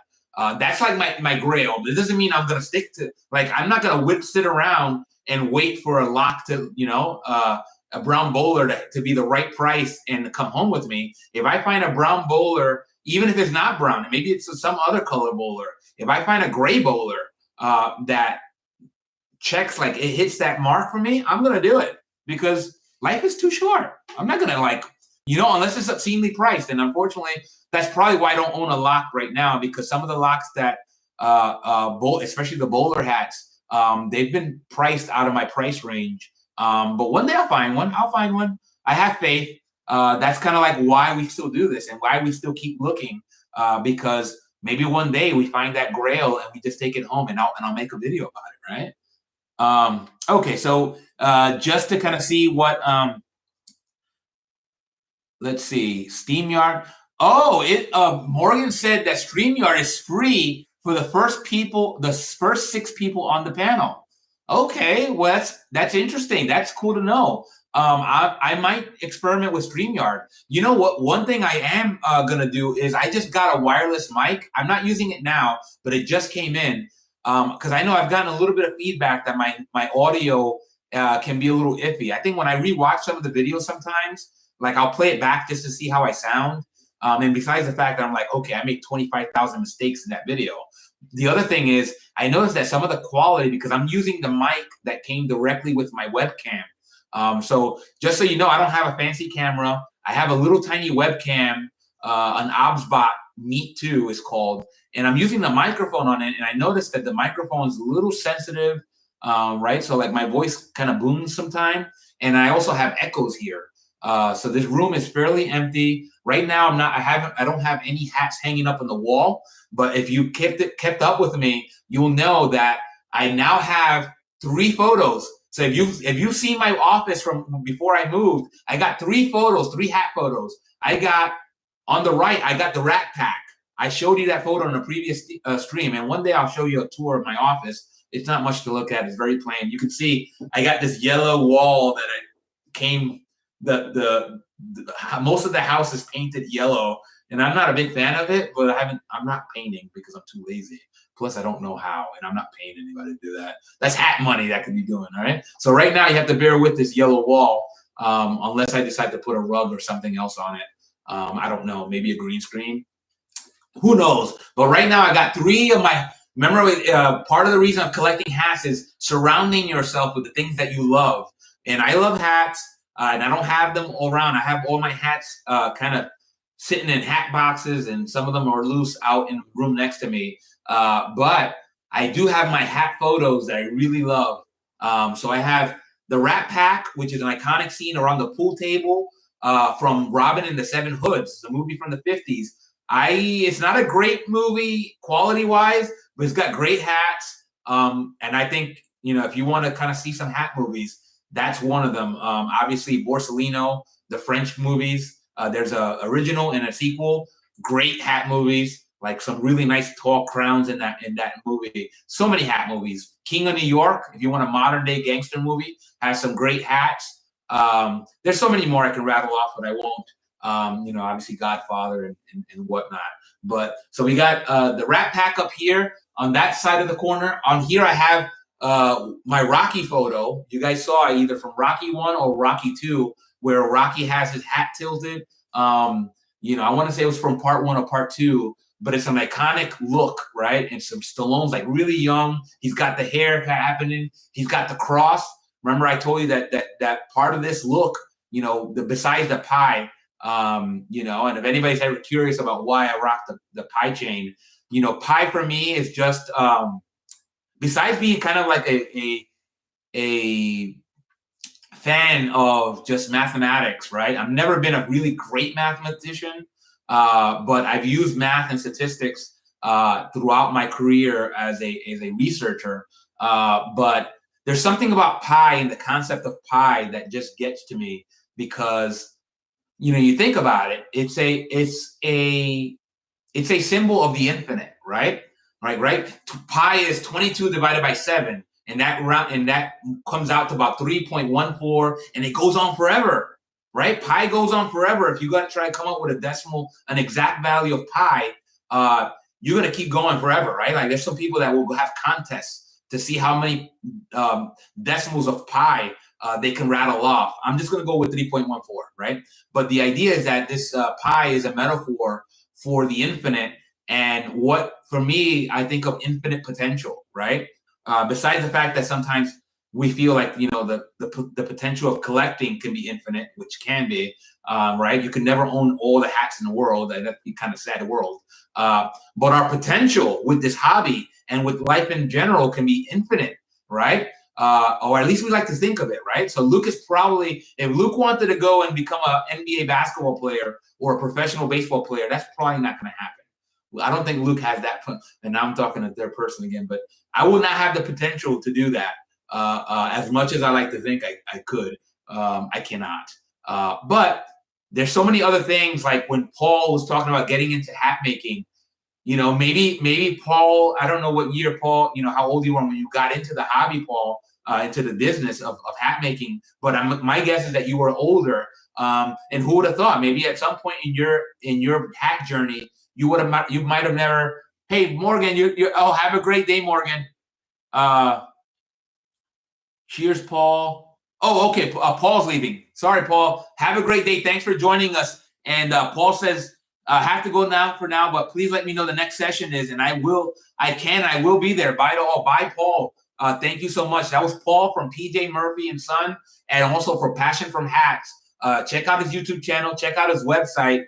He is a British bespoke hat maker. Yeah, so everybody else here still? I got 2 people. I guess 3 people. Ian, hope to see you soon again. Okay, Ian is a new everybody's just saying goodbye. Hopefully not everybody's leaving me.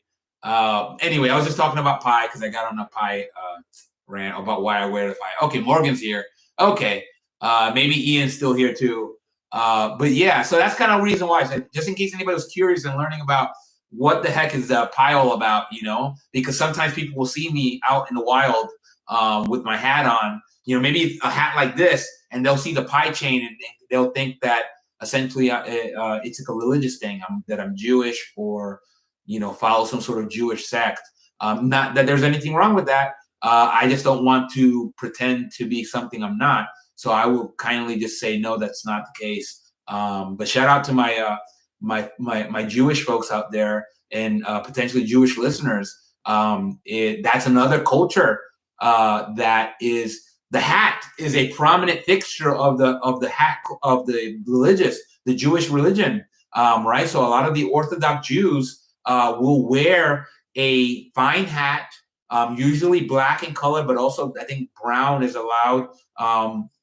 But the idea is that it's a religious artifact, like meaning that they're not, according to the religion. Again, somebody that knows better can correct me, but the way I understand it is that in the Orthodox community, the hat is a fixture because it becomes, I guess when you're outside, it's a thing that you do out of reverence, and I believe that it's something where it's a protection, like a religious protection. So again, for my Jewish audience that's out there, you guys can correct me. But yeah, that's the significance, and one of the side effects of wearing the pie chain is that it looks like the Jewish symbol, or the Yiddish or Hebrew symbol of Chai, which I'm sure there's a connection. I don't know more about that than I've already explained. But I think Chai it means peace. So yeah, Hasidic Jews wear Polish noble clothing. Yeah, yeah. Yeah, obviously, the Jewish community in Poland is obviously, everybody kind of knows the history, right? There's been the persecution, there's the concentration camps. That's one of the things I want to do. Like right here in the DC metro area where I live in the U.S., we have the Holocaust Museum in DC. Great museum. If you're ever in Washington D.C., I recommend checking it out. It's one of those things where it's kind of like it's a mixed bag, right? Because you can see some of the there's some really powerful photos of some of the atrocities that happened to those folks. Yeah, I don't know. I don't think there's any words that can kind of do justice to that experience. The great thing is that the museums exist so that we never forget things like that. So sometimes even though we want to forget that some terrible things have happened in our history, I think it's important for everybody not to forget that these things have happened, because again, like that old adage that says, he or she that chooses to ignore history and not learn from history is doomed to repeat it, right? And it has, right? So maybe not at that scale. I don't know. There's been a lot of atrocities that have happened since. I don't like focusing on that because I'm generally, I like to think of happy things. But the Holocaust is definitely one of those things where, you owe it to yourself to kind of learn and see that, because, again, we never know. Like, a lot of crazy things are happening in this world, and we want to make sure that we're able to learn from our history. But anyway, yeah, great hats. I think that New York is probably another reason why it's still the hat mecca, is because of the Hasidic Jewish population in New York. So we know that there's Selentino hats, I think, still operates. We know Borsalino, I think, has a store in, I think they have a store. Besides, we have Bencraft that sells Borsalino and I think Selentino. We have other stores; they're still alive and well. But there's also, I think, Bellissimo Hats is a store that caters primarily to the Hasidic Jewish population. And they got fine hats there. I don't know the history behind Bellissimo, and somebody that knows better could probably opine on that. Fine hats. I've never sampled one, but they look. I know they have a large contingent of folks that are fans of Bellissimo, and besides producing the hats in the dark colors like black, browns to cater to the Hasidic population, they also produce some really great vivid colors. Their felts. I don't know where they source their felts, but yeah, they Oh, same hat maker as KTG, McGill. All right. Excellent. I'm learning every day. Morgan, are you saying that that that Bellissimo sources from McGill? That's good to know. It's that's great. So I think Morgan's saying that Bellissimo hats. Okay, so yes. Okay, great. I just learned something. Shout out to Bellissimo. Again, I can't vouch for like the service at the store. I can't vouch for many hat shops. There's so many hat shops. You know, I will, if you don't have a great experience with Bellissimo, or if you do have a great experience with Bellissimo, feel free. I'm not sponsored by anybody. I want you guys to kind of share freely. You know, I guess me and Morgan will moderate if there's something where somebody goes overboard, you know, on disparaging, you know, like businesses. I want there to be free reviews. You know, if somebody wants to come after me because somebody said something and I didn't like, I mean, I'll take that chance. I mean, I want to highlight good businesses, but I also want to highlight those folks that don't deserve our money because, well, like I don't want to find out the hard way that such and such hatter is a jerk. You know, obviously if I see a rumor and it's only one person, then I'll take it as a one bad experience. But if I keep seeing a pattern that so and so is a jerk and doesn't deserve our money, I want you guys to feel free to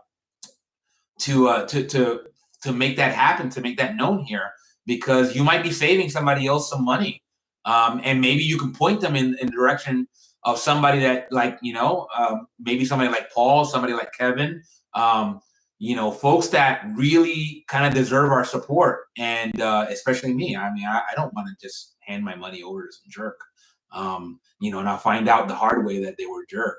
But yeah, Morgan says same for Henry. Okay, so I don't Henry, and I could be mispronouncing that. I don't know if it's like a, you know, I don't know much about Henry, or Henry, but I've seen the name. I'm gonna find out a little bit more about that. Morgan, you are doing great here. Thank you for sharing. You know what you know. You see that?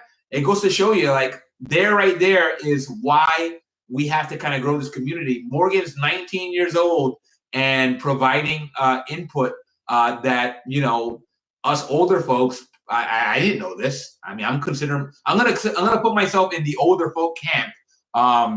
You know, even if I don't belong there, or maybe I belonged there a long time ago. I don't know. I feel like I have an old soul sometimes. So I'm gonna just call myself an older person. I'm middle aged, but yeah, look at me here on the internet, learning from a 19-year-old that, you know, I've never met before. I've only seen Morgan. One day I will meet Morgan, and I'll meet maybe some of you other fine folks, and we'll talk hats in person, and commiserate over the, you know, over the hobby, right? So yeah, so shout out to all my hat makers and all my hat sellers and all my hat nerds out there. You know, I'll bring this back to like the point of what I was getting at with Selentino. Selentino, this is the only Selentino hat I have. It's a Selentino Queen. And I got this at a private sale from a Polish gentleman. in New Jersey. I don't know if I'll ever meet this gentleman again, but I had an opportunity to break out my Polish. Very rusty. Shout out to my Polish folk, my Polish community in New York, right? So besides Pittsburgh and a lot of like Chicago, there's a very, very large, thriving Polish community in Greenpoint, Brooklyn. Shout out to Greenpoint. Great food. Oh my gosh. There's borscht. If you haven't had a borscht, Polish or Ukrainian style, then you're missing out. Like fantastic, especially with like a meat dumpling. Oh man, I probably should have got some on my trip with my recent trip. Shout out to Poland. Shout out to the Polish people. I got this hat from a Polish gentleman. I saw his name and I was like, okay. As soon as I knocked on their door, the first thing I said is Spolski. And I think they kind of got already that I'm not Polish, but at least they were like, tak.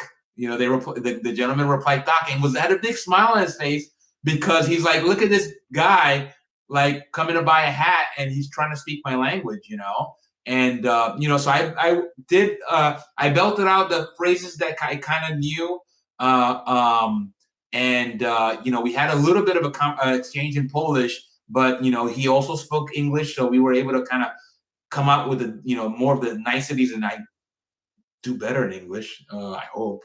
Sometimes that's debatable. I speak New York. I'm a fast talker, and I'm a high talker. I got a booming voice. Ian says, I was in Poland a couple weeks ago. Hey, Ian, great. Where in Poland were you? Were you Warsaw, Krakow?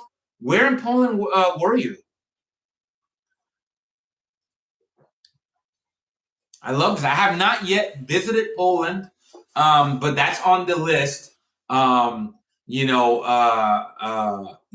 There's so many places now with the Selentino connection to Czechoslovakia. I want to go to Czechoslovakia or the Czech Republic. I think it's the Czech Republic now. Pardon me, I'm an older guy that kind of some of the names of the countries I've carried forward, even though they're no longer named that. So obviously I know Burma is now Myanmar, but there's certain things that are habits of like older people that don't change, and we don't mean any disrespect. But Poland, wow, what a rich history there, right? Kind of also, tied in with the Holocaust.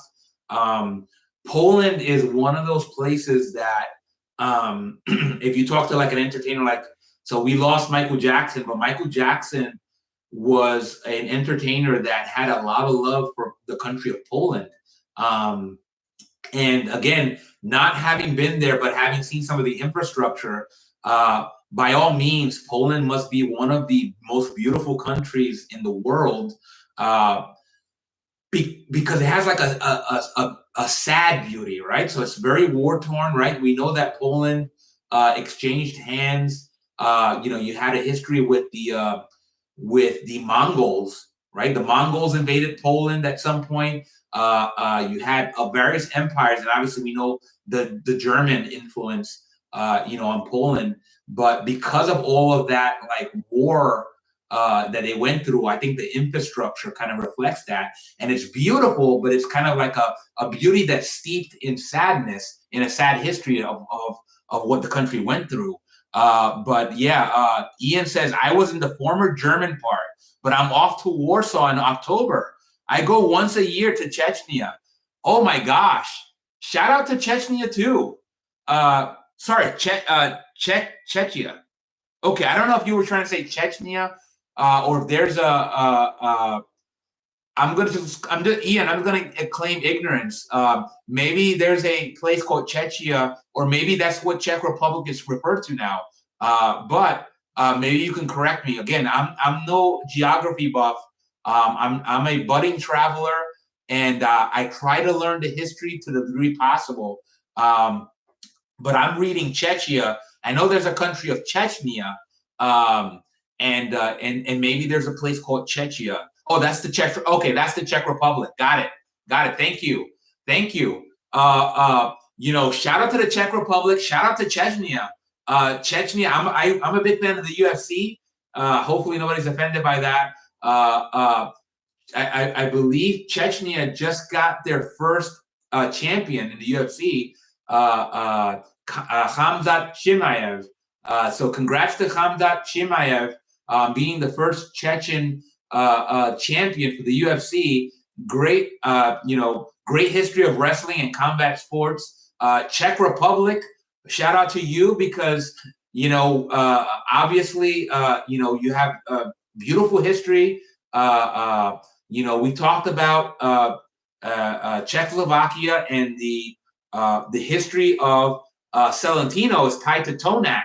And before Tonak, right? So, right, Tonak was a brand that provided the felts for Selco Hatters in Brooklyn. Selco is the parent brand or the what Selentino was prior. Like Selco gave way to Selentino in the 90s, I believe. And Selco trace their roots back to 1799, but I believe that includes the link to the Hatters that came before Tonak, right? So Tonak stands for Tovarna na Klobuki, right? So they just shortened it. The name became Tonak, and that's when the Czechoslovakia. And again, hopefully, I'm not saying anything that's inaccurate. This is just my recounting of the history that I've learned. But Tonak was when the Czechoslovakia post-World War II nationalized all the hat makers that existed in Czechoslovakia at the time, right? So you had hat makers that included Hukel and Peschel. Hukel and Peschel were hat makers that were probably the two prominent hat makers in Czechoslovakia and at the time prior to the World War II and during World War II. And obviously they had Germanic roots. So I believe the owners were German, of German origin, but they started off in the town of Novi Jičín. Novi Jičín, Czechoslovakia. Again, if I'm butchering the pronunciation or if anything that I'm saying is wrong, definitely feel free to correct me. But the two prominent hat makers at the time were Hukel and Peschel, fine hat makers. And I'm guessing that Selco in the U.S. were getting the felts from Hukel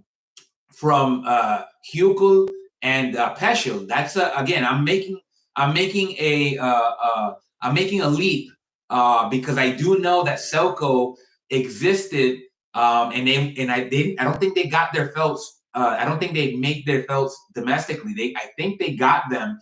That's why they say since 1799 they must have gotten them from Czechoslovakia, and they must have gotten them probably from either Hukel and or Peschel.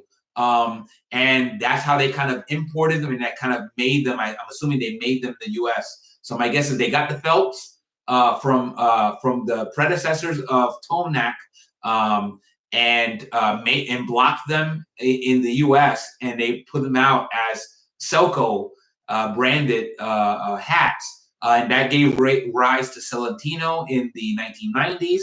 And then obviously after World War II, right around 1949, Hukel and Peschel were nationalized along with any other hat makers, and they were combined to form this ginormous hat company that was controlled, I believe, by communist Czechoslovakia at the time.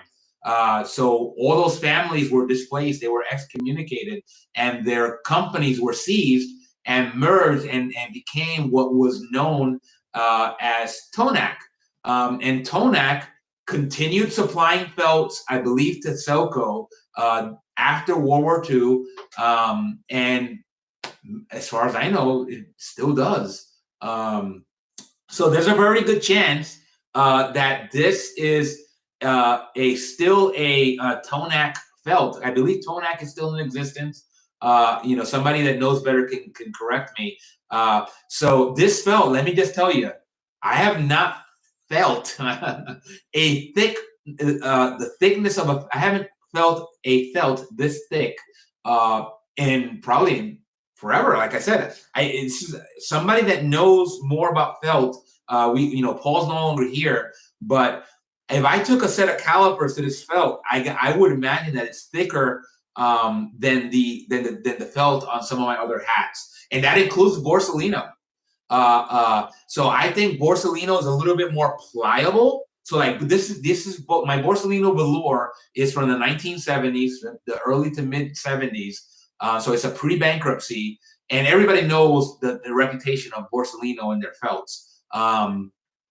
But I got to tell you that the Selentino feels a lot thicker than my Borsalino. They're both velour models. This is a Selentino Queen, and I will tell you also is that it's pretty pliable, it's pretty plush, and again, some of that is because it's velour, but it's pliable. Like it seems to kind of take the shape. I will tell you that my Borsalino velour, it holds the shape better.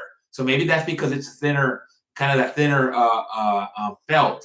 But this, if I really wanted to kind of like hold this shape, it's already in a teardrop. I think Kevin said that Selentino is, as far as he knows, this is an old video, but back when he was at the hat shop, Kevin mentioned that Selentino was one of the few, like a handful of companies. I think he only counted one other company that was producing a teardrop shape from a European felt maker, from a kind of a brand with European roots. We know Selentino itself and Selco are not European, right? They're U.S. brands, but their felts were derived from Europe, from Tonac. So just a little connection of that history, right? We talked about a lot of brands just now that had a connected history, and I think that's cool. I think that's really great, right? So we know Kevin's connection to McGill, as well as now Bellissimo, thanks to Morgan. And Paul has talked already on a previous, I think it was the very last one on Friday, that a lot of his hat journey now as a hat maker has been dealing with suppliers, right? So Paul, I think that's kind of what, Paul, when you see this, if you see this later, what I'm probably going to pick your brain about is, I'm just going to let you go loose because I don't know enough to even ask the right questions. But what we'll do is we'll get Paul on here, and then hopefully you guys can rejoin us on a future hat segment. Who knows? Maybe it'll even be tomorrow. I don't know. Like I want to get the my technology sorted out before I bring Paul on. That way, Paul can talk about his hat journey beyond becoming just a hat collector like us. But now Paul's a hat maker. So Paul now knows a lot of nuances to making hats and a lot of the suppliers for the felts that he uses. So Paul can speak intelligently as a business owner about what it's like and who's making the best felt. Again, I won't make Paul divulge anything he doesn't want to divulge. So obviously, I might ask a question that he's not comfortable answering. But I'm just going to give him carte blanche to come here and talk about his hats, talk about his hat journey, and talk about his knowledge and share his knowledge of the best felts that he has felt and that he's worked with. Right. So maybe some felts feel better than others, but others are easier to make into a hat. I can totally see that as a novice in hats. I can see that this felt might be tougher to make into a hat, but oh my gosh, does it feel great? And it feels like it will last longer than I will, to be honest. Like, I mean, again, this is just a hat from the 90s, so it's very new compared to some of the hats that I own, but I'm feeling this like brim, and I can't help, right? That sense that when I'm touching this is thicker than the felt that I've ever had. I probably is the thickest felt that I can remember on any of my hats. So shout out to Selentino, shout out to Selco. Again, I don't know much about like who's running those companies, or just company, maybe it's just Selentino now. I know SelentinoHats.com, I believe, is their website. So you can still buy Selentino online. So that might be why. I think they had a store in Brooklyn at some point, in like the Borough Park area. That area that kind of like is Borough Park, and what's the other area? Kensington. Some of my Brooklyn folks, like Morgan, kind of tell correct me if I'm wrong, but it feels like it's that area between Borough Park and Kensington in Brooklyn. And Celentino had they had a headquarters there, and I think they're now headquartered in Hudson Valley, in a place called Montsey, New York. So that's like 30 or 40 minutes north of New York City. So maybe they have a showroom still there. My guess is that whoever owned Selco decided to got old enough, and they just packed their bags and moved to upstate New York. I know nothing of this. I'm speculating. So anyway, anybody that knows more about that, or does the research, can share this on either on a future stream or somewhere in the comments. But yeah, back to Selentino. We talked about the history. We talked about what drew me to this hat, right? So like a lot of my hats before, what drew me was that how the hat looked. That wasn't really the case, right? This was when I saw this hat posted for sale online. All I saw, I saw another black hat, and I'm like, okay, well, that's not really that distinguishing. It's just a very black hat. So that's just kind of a dime a dozen. What drew me was Selentino.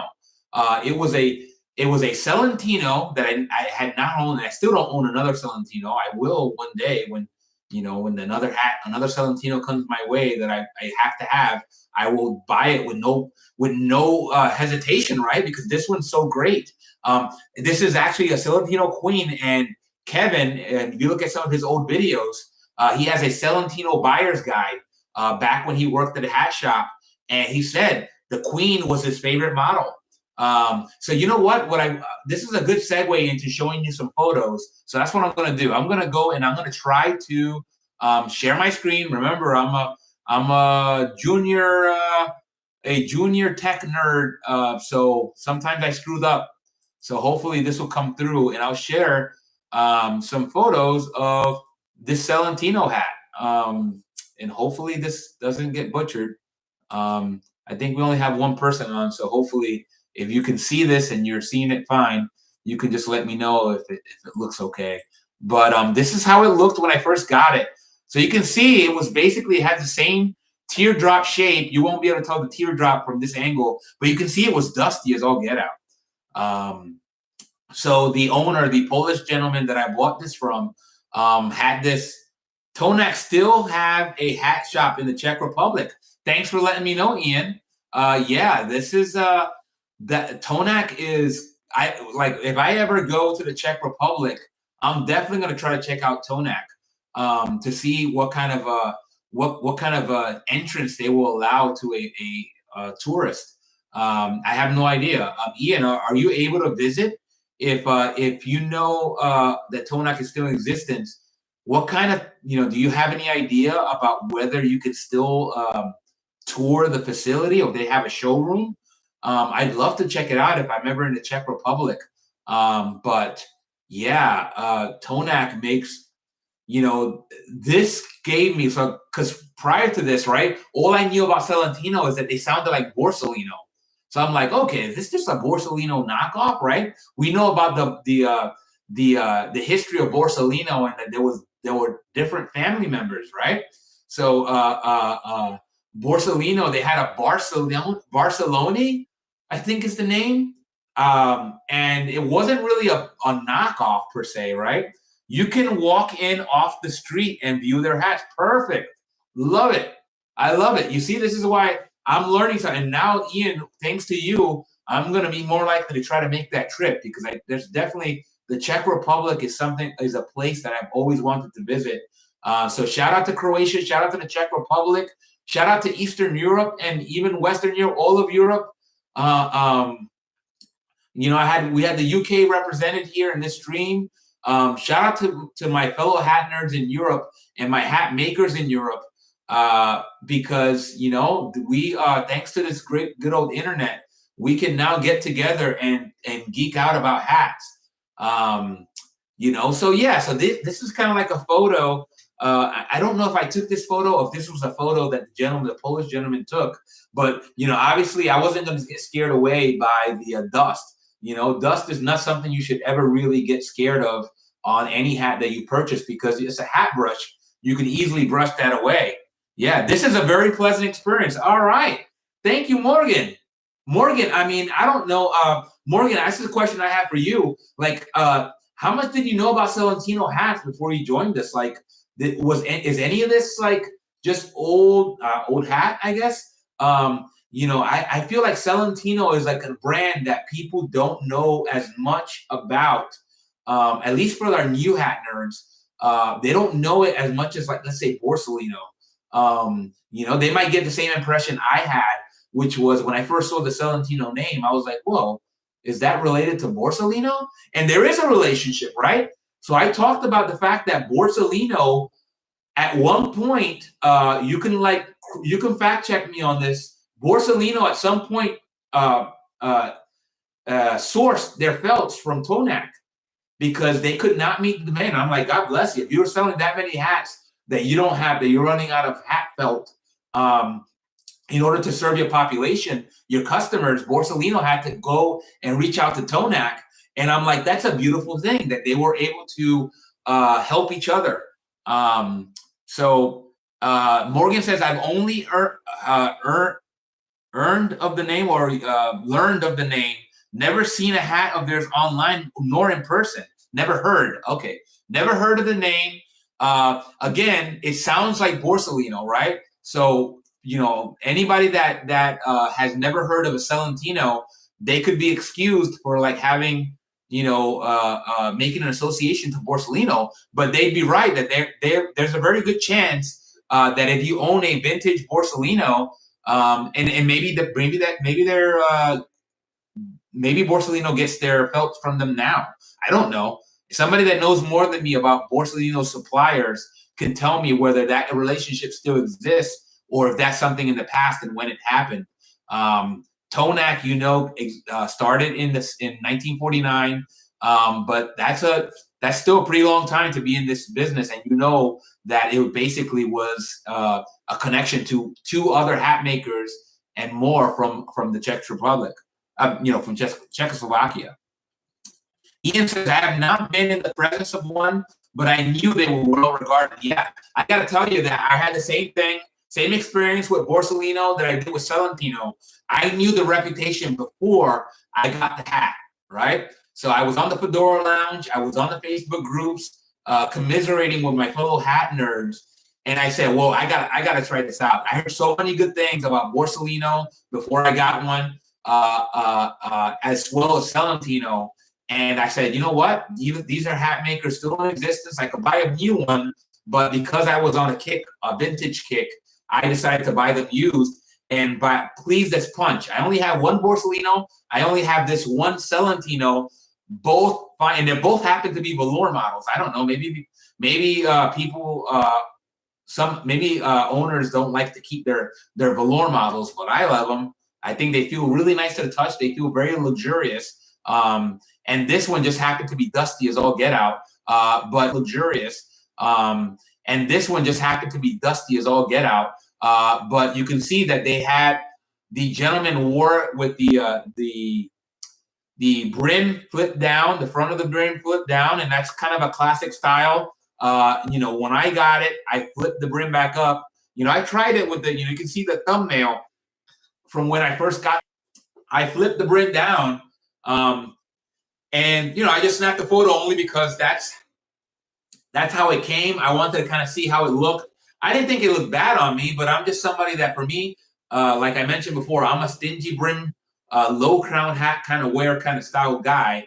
And this has got a decent crown height. I haven't measured it. If I have to guess, it's probably somewhere between the 4-inch and 5-inch crown height. By all means, it's not a super high crown, but it's a sharp looking hat. And you can see right here that it has a trolley cord, right?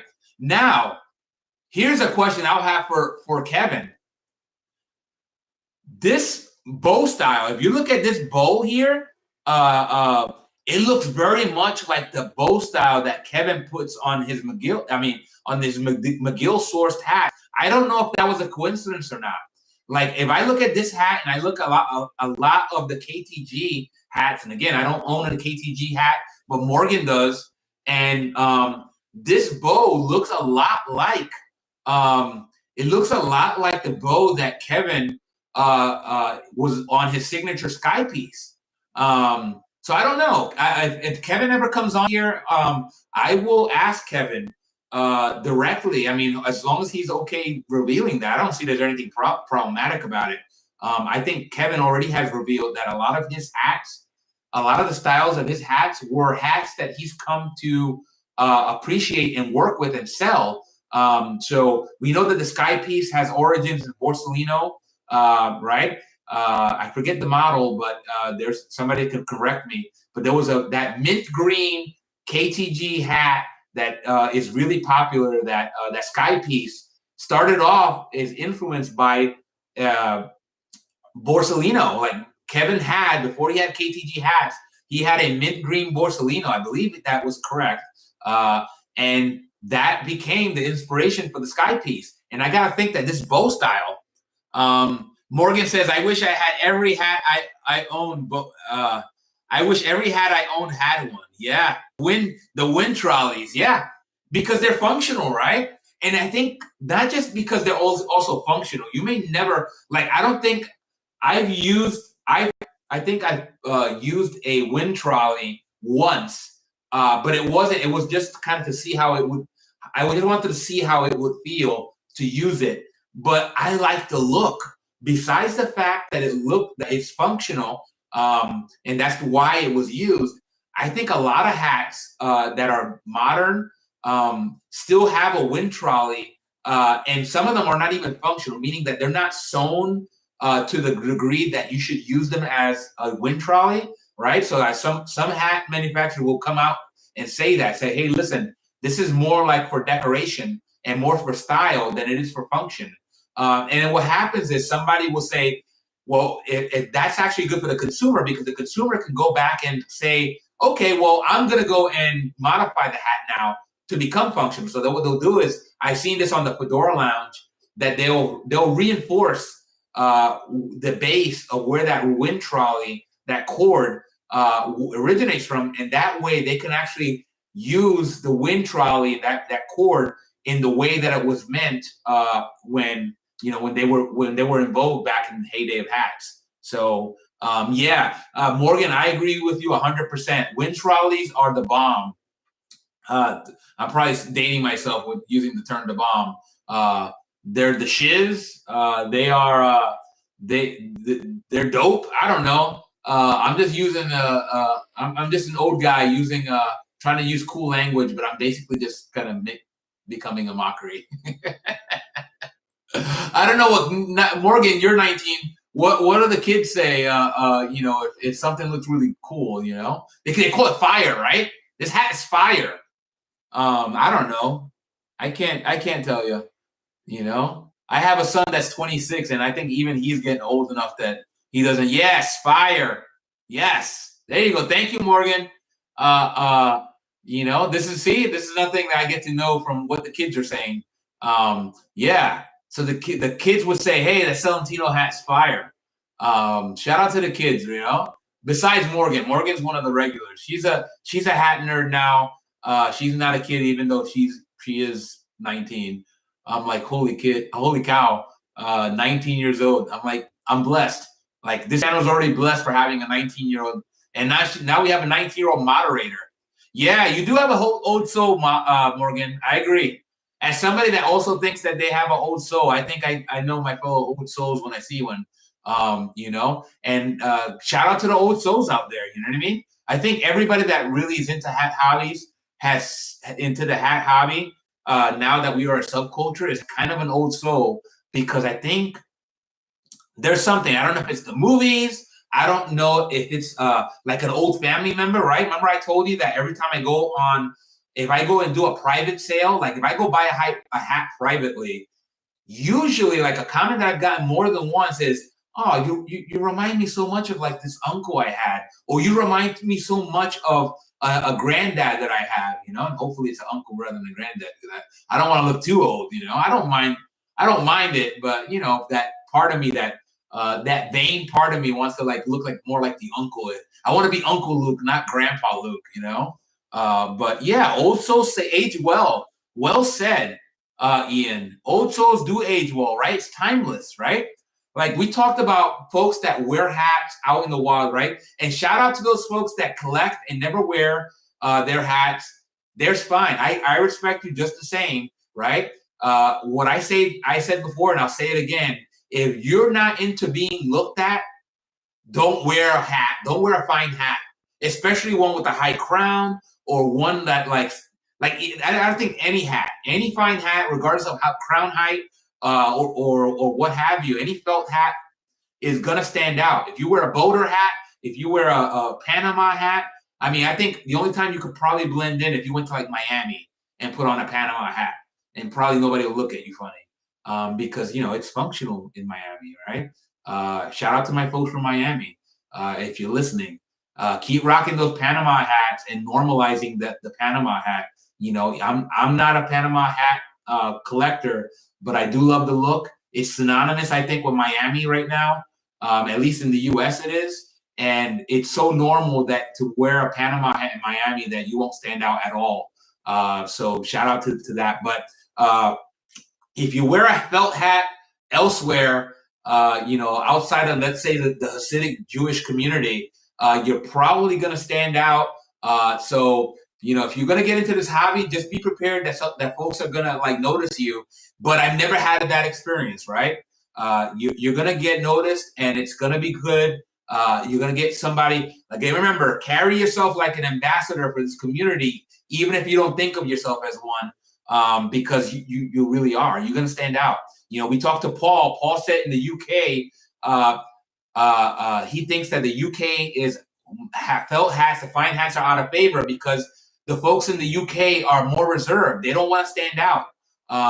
They want to kind of blend in more than, let's say, the US consumer. So I did not know that until Paul shared that with me. And now I'm like, wow, that blew my mind, but it makes perfect sense. Ian says, I heard it said that to wear a classic hat, you need attitude. Agreed. Yeah. Right. Some people even call it hatitude. Right. Right. You need to go and you got to be comfortable with yourself and comfortable with the fact that you're not going to look cookie cutter, you know? And until hats come back, right? And I don't think it ever will, right? Because we know that automobile, like part of the reason why hats went out of favor is because of automobiles. That's one of the reasons. I won't say it's the reason because I don't know. I didn't live through at the time. I didn't live in the 60s. But we do know that in the 1960s, and it probably started really in the 50s, right? There was a really huge economic prosperity. I'm going to speak for the U.S., right? That was the golden era for the U.S. post World War II. We were part of the winning team, and there was a renewed feeling of prosperity. Not just feeling, but an actual prosperity that existed, where folks came back from war, and the economy boomed. And now all of a sudden people had disposable income that they never really had before. And that's what led to the baby boom generation, right? The baby boom generation is 1946 to 1964. And there's no surprise as to why that baby boomer generation is the biggest and most prosperous generation on the U.S. side.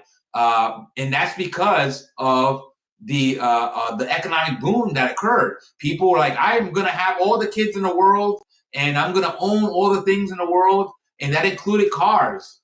And one of the, you know, the gift and the curse of that, of the rise of the car as becoming attainable by folks in the US and here, yeah, and in the UK.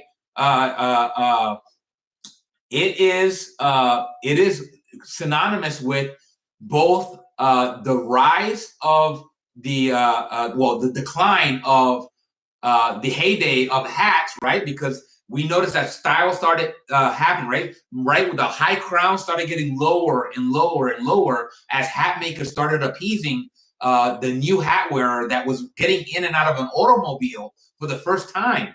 They no longer had to walk or take the train or take the bus or the trolley or whatever have you to work. They now had an automobile, and right now infrastructure now had to develop because now there are more cars out on the road, and now people are they're hat wearing. If they were still wearing a hat, they now had to get in and out of a vehicle. And then what happened was some folks are like, forget this hat. I don't need it. I'm now in a vehicle. I'm gonna stop buying hats. I could buy something else with that money. And you had folks that still existed with hat, that still wore the hats because they still maybe they didn't have a car still. They still maybe they were an immigrant that was still just starting to get. They came to the U.S. around that time because I know my family was one of them, right? My family, my mom and my dad immigrated to the U.S. They went to New York. Actually, my dad went to New Jersey. My mom went to New York, as far as I can tell, both in the same year, 1958, when a lot of Puerto Ricans were coming into the U.S. and immigrating for better job opportunities. And the U.S. opened the doors by allowing and granting Puerto Ricans U.S. citizenship. So Puerto Ricans had a little bit of an easier path because we were considered a Commonwealth and a U.S. territory. So we got that citizenship, and then my parents were part of that first generation wave, and they came here. And even though my parents are by far well off, my parents were able to work enough that me and my siblings were able to go to school, get careers, and uplift ourselves. And so shout out to my parents. Shout out to all the immigrants here in the U.S. I know it's a controversial topic now. There's kind of an anti-immigration movement. I don't want to get political here. That's not the way. That's not the purpose of this channel. So regardless of how you feel about immigration, what side you fall on, it's part of our history. We are a country of immigrants, and with that, our country had prospered. Like the U.S. was benefiting from all the influences from everywhere, and it was a beautiful thing, to be honest. To put it in kind of like Donnie Brasco terms, right? It's a beautiful thing. Anyway, back to the Selentino. So this is a photo. Let me show you a little bit more. Yeah. Morgan said, "Bring me. You're tired. You're sick, and you're poor." That's right. That's right. There it goes. I'm a firm believer in that. And again, regardless of how you feel, what we do know is that this country, part of the greatness of this country, and part of the greatness of a lot of countries, right? Because you're seeing it right now that a lot of folks are trying to attract new people into their countries, but they're trying to do it in a smart way, right? Regardless of how you feel, that there are growing pains that come with immigration, but there are economic benefits that come from immigration as well, right? So we know that most economies are essentially sophisticated Ponzi schemes, right? And I don't mean that in a negative way, even though Ponzi scheme is a negative, it's a bad thing. It's a scam, right? But the idea behind a Ponzi scheme is that kind of like a pyramid, the folks at the bottom, right? So the generations at the bottom are going to pay into a system that will support the aging generations that come before them, right? And what we're seeing now, like it's happened in Japan, it's happened in Italy, and it's happening in the US, and it's happening all over the world. I think the only countries that are, because of the birth rates, right? Because of inflation and because of birth rates are not keeping up with the numbers, right? We're not replacing people to the degree that we need to keep the Ponzi scheme going. Now countries are having to get creative, right? You have Italy giving away $1 houses. You have every country trying to do their darndest to try to attract people to move. They're trying to attract expats to kind of come there, maybe retirees and bring their money with them that they gained in their home country, because, well, it's kind of like, it's a Ponzi scheme. So the countries that are going to be best off are the ones that are able to keep a higher birth rate, I think right now, only Brazil, shout out to Brazil, only Brazil and India are really doing well in that respect in terms of the birth rates. Maybe some of the countries in Africa, I don't know. I'm not a demographer. I'm not an economist. I just kind of dabble. I'm a researcher that dabbles here and there. But yeah, I do know that the immigration is a very important for the thriving of any country that wants that, especially the ones that like the U.S. and I'm sure the U.K. is right there too. That the birth rates are not, because I mean I have one child. I have a son, a 26-year-old son, and I'm like I couldn't afford, besides, I mean, I could probably have afforded to have more children, but it didn't work out. And raising a child is expensive. So I think you're seeing that trend from generation to generation as the baby boomers are in retirement or on their way towards retirement now. And they have a lot of the wealth in a lot of these countries. And now it's up to like Gen X, like I'm Gen X, and to the millennials and to Gen Z to try to make up for that inequality in wealth and to try to buy a house, to try to buy, let's say, some watches and some hats. Like if you're here in this channel and you're on Gen Z, which I think, Morgan, I think you're Gen Z, right? So now folks like Morgan have to kind of get into the hobby and, earn a living and enjoy the hat hobby while still trying to afford a place to live. I don't know. It's tough. It's tough. Yeah, Morgan says she's a Zoomer. All right, shout out to the Zoomers. Shout out to the Zoomers. If you're a Zoomer, you know that you have Morgan here, who's 19 years old. She's one of you. So if you find that like my content is not relatable to you, we'll have Morgan here to kind of just give it to you straight as an ambassador for the hat community overall, as well for the Zoomer generation, which you guys are the future. Like long past me.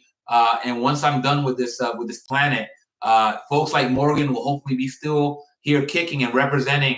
And, for the Zoomer generation, whoever comes behind them, we got to keep this culture going. Maybe one day my son will become a hat guy.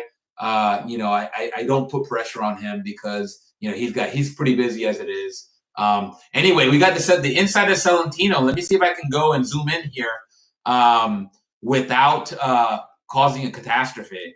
Like, it looks like this is a pretty, like, you can see this is so this looks like a very much, wow, like this hat would look like, besides the dust that you saw in the previous photo, this hat looked like it was never worn. Like, I think this is also a photo that I inherited when I bought the hat. I don't think I took this photo, but it's a high quality photo. I think to me, it's high quality. My phone is a kind of a not so great on photos, but you can see here the Selentino brand, right? We said that the Selentino came to be in the 1990s by Selco. Selco still exists. Selentino still exists. They have a base in upstate New York, but they had a place in Brooklyn. I don't think they no longer have a presence in Brooklyn, other than like in hat shops. But they're like based out of Montsey, New York, as far as I can tell. But you can see here, really sharp looking hat, good craftsmanship. That sweatband is every bit as good as any sweatband that from any of my vintage hats, and just a good looking hat. I mean, I saw this. I mean, I knew of the reputation, but once I got the hat home and I started like feeling it and wearing it, and I'm like, wow, this hat. Again, this is one of the hats that I don't wear as much, kind of like my Borsalino. But when I put it on, I'm like, wow. You kind of get that. You get the feels, right, Morgan? That's what the kids say, right? You get the feels, you know. And then you're like, wow, that I need to be wearing this hat a lot more, and and I got a couple other photos, but they're going to be just the little variations on this one. So here you can see the Selentino brand. It says the Selentino Queen. If you look at that old video by Kevin, you'll see that the Selentino Queen is a brand that is one of their flagships. Oh, you can't see the photo? Oh, that's weird. I don't know why it's not showing you the photos. Um, yeah, I'm sharing my thing. Let me try doing it again. I don't know. We cannot see the photos. Okay, let's this is part of the technical difficulties. What I'll do is I'll reshare that screen and see if it fixes it. If it doesn't fix, then you will just have to take my word from it. Uh, Again, thanks for bearing with me. It's just I know I don't always like I said, I'm a junior tech nerd. I'm trying to learn. Can you see the photos now, Morgan? It's working. Okay, perfect. It could have just been my browser and my internet connection are causing a little bit of a fuss.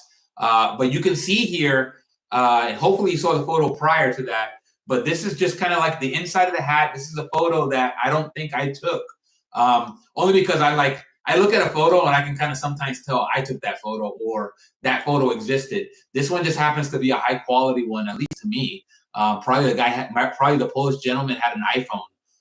It looks like one of those good iPhone photos. But you can see here the Selentino Queen. Kevin covered this hat. It was by Kevin said the Selentino Queen when he was working at the hat shop was one of his favorites. I don't know if it's their flagship. You guys, the folks that watch this that know more about Selentino than I do, can tell me whether their Queen model is their flagship or not. Maybe they have a King model that I don't know. I have no idea. They have a one called the Oak. They have one called the Sterling. I know, but the Queen is the only one that I'm aware of that I know because the only one I own. So I can speak to the quality of the Selentino Queen. When Kevin was working in the hat shop, this model they didn't like the Selentino Queen model, and I'm like, as a big fan of the band Queen. And as somebody that has lived in Queens, I'm like, I got no problem with the term Queen. Maybe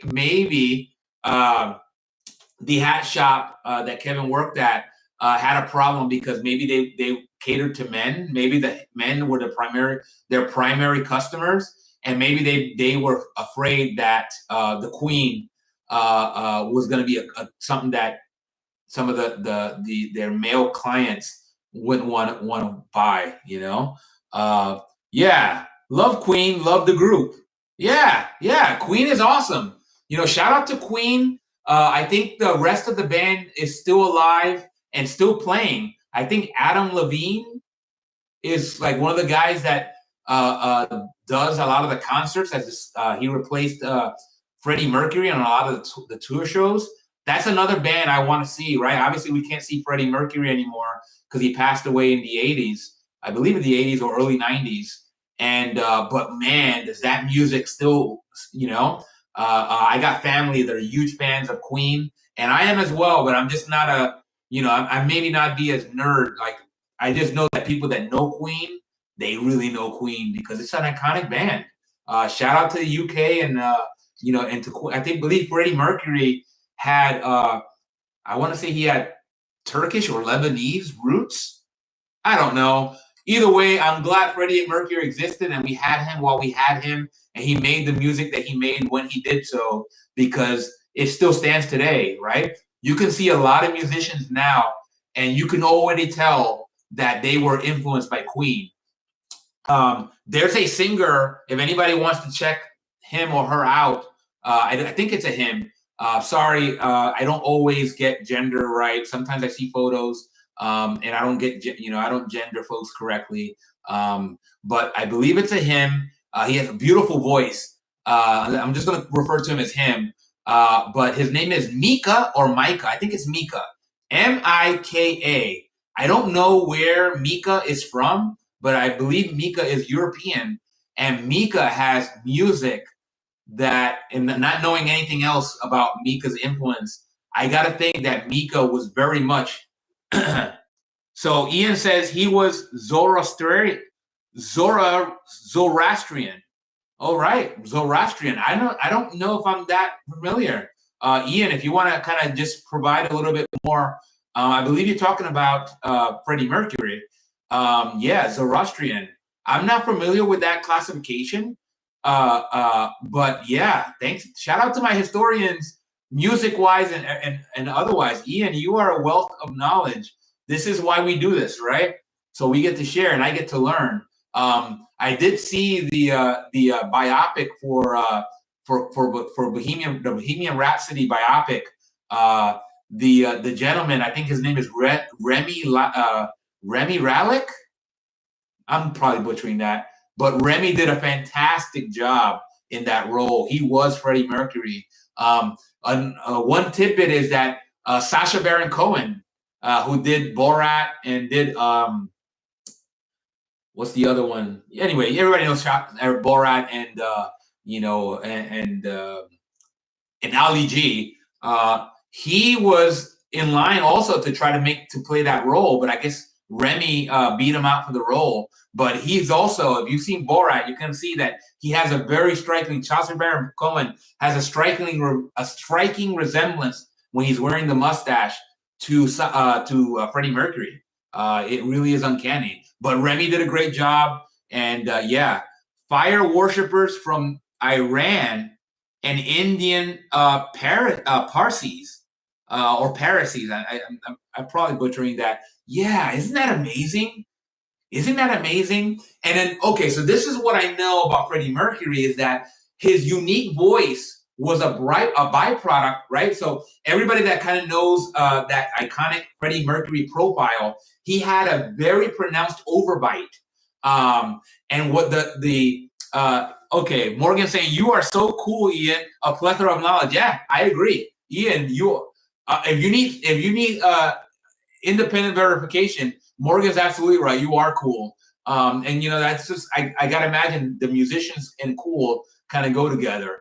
But yeah, back to Freddie Mercury, the overbite that he was so famous for is what they attributed his voice.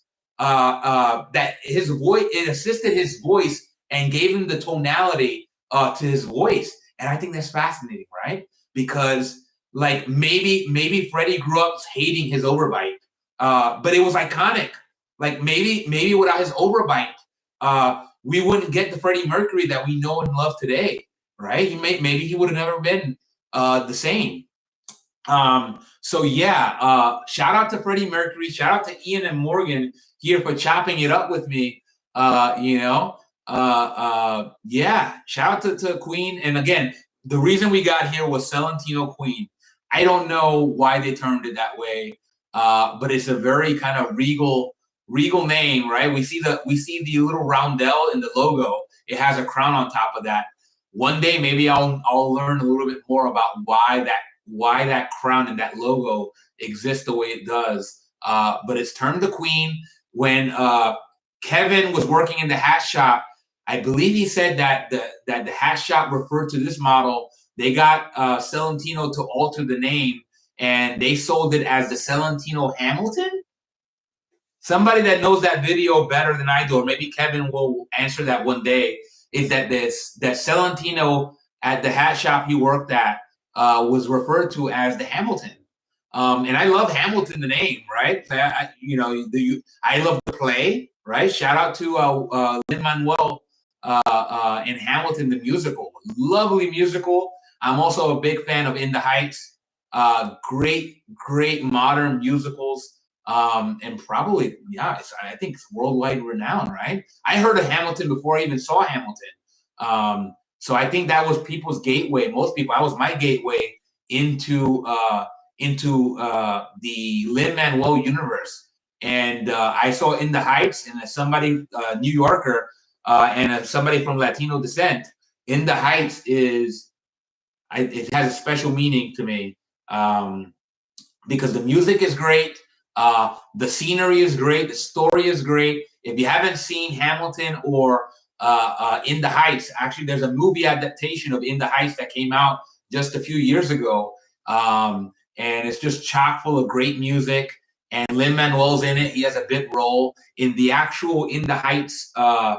In the actual In the Heights musical, I think Lin-Manuel played Uznabi, the lead character. But when the movie adaptation came about recently, he self-selected himself out because he was older. Uznabi was a young character, and he chose the gentleman who actually was in the musical as Uznabi. He's an actor now. He's played in Transformers. He was in the movie. He was also one of the characters in the movie. Oh my gosh, I'm blanking on it. It was the movie about GameStop that came out recently, and he played one of the employees, one of the early investors in GameStop that worked at GameStop.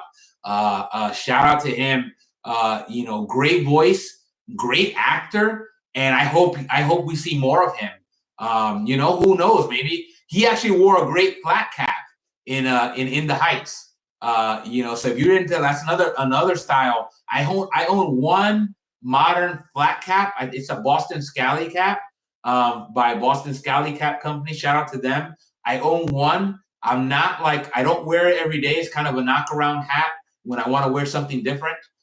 So just so you know, like some of the nuances of my hat collection, I do have a flat cap. I know we have some really great flat caps on the Fedora Lounge. There's a gentleman on the Fedora Lounge today, Fabio Van Horst. I'm probably butchering that, but if you know Fabio Van Horst, that screen name from the Fedora Lounge, he has a tremendous collection of fedoras. He has a great collection of flat caps. He wore one, I think he posted him today. I believe he's in Brazil. And probably one of the finest dressed individuals that we have on the Fedora Lounge. So if you want to see somebody that's put together, like his outfits, and like looks like he stepped out of a time warp, Fabio Van Horst is another finely dressed gentleman that regularly posts on what hat are you wearing today. There's another older gentleman, I think his name is GHT, is his screen name. I don't know his actual name. I kind of blank sometimes. I haven't been on the Fedora Lounge long enough to know all the first names, the real names. I just know the screen names sometimes, and sometimes I don't even know that. I just know that I can identify them. But to shout out to the Fedora Lounge, if you are a member there, I used to post under the name Crown Royal, and then once I started this YouTube channel, I kind of settled on Good Lukes, and I got my name changed to Good Lukes.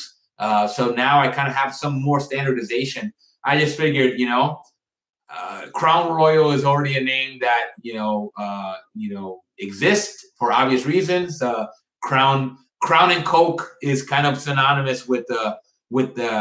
It's like a drink, right? It's one of the drinks that people that admire alcoholic drinks drink, and I like Crown and Coke. I don't think I can call myself a true connoisseur of the Crown and Coke, but I enjoy it when I have it. I think I might have actually had, I don't know if it was Crown, but I definitely had rum and Coke when I was on my trip to New York at the barbecue.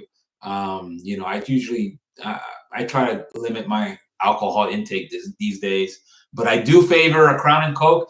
My favorite drink of choice is the White Russian. So if you're a fan of the White Russian and maybe you're a fan of the Big Lebowski, I think everybody that kind of sees me order a White Russian always asks me, "What is that? What are you drinking?" Because it looks like a drink that everybody would love, and I think it would be. So if you don't know what a White Russian is, Morgan, I don't think you're old enough to drink yet to purchase alcohol. I'm not recommending it. Don't, if you don't drink alcohol, don't start. It's not something that, again, everything in moderation. Yeah. But the White Russian is a mixture of vodka. It's a mixture of, yeah, good for you, Morgan. You stay non-alcoholic. I'm trying to limit myself as well. But one of my weaknesses is a White Russian. It's a mixture of vodka, Kahlua, and some sort of cream. Usually, like I usually put whole milk in mine. And then you shake it in a shaker and you pour it out and you serve it with some ice. And it's a really refreshing drink. I take mine with very little vodka anyway. It's actually a drink that now when I travel, I will go to another country and I will ask if they know what a White Russian is. And if they don't know, like when I was in Croatia, and I hope I didn't come across as a jerk. Nobody treated me like I was a jerk. only a couple people knew what it was off the top of their head. So what they did was Croatia. Shout out to Croatia. Split, Croatia is one of my favorite places I've ever been to, and the folks there are so welcoming and so great.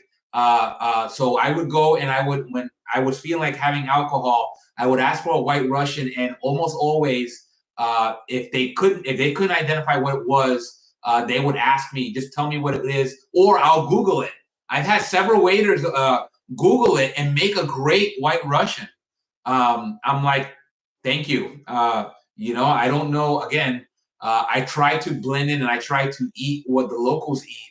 But when it comes to alcohol, I'll try that as well. But sometimes, you kind of like what you like. So I'll be gracious if they don't, if they would refuse. I had such great food and such great wine, such great everything in Split, Croatia. I went there, I think last year in May, and I'm gonna go back again because one, I want to see Split, Croatia again. I also want to check out Dubrovnik, and wow, I'm blanking on the other city, but great people, great atmosphere. Very because Croatia is one of those countries that went through a lot of different empires. So you had the Roman influence, you had I believe the Ottoman influence.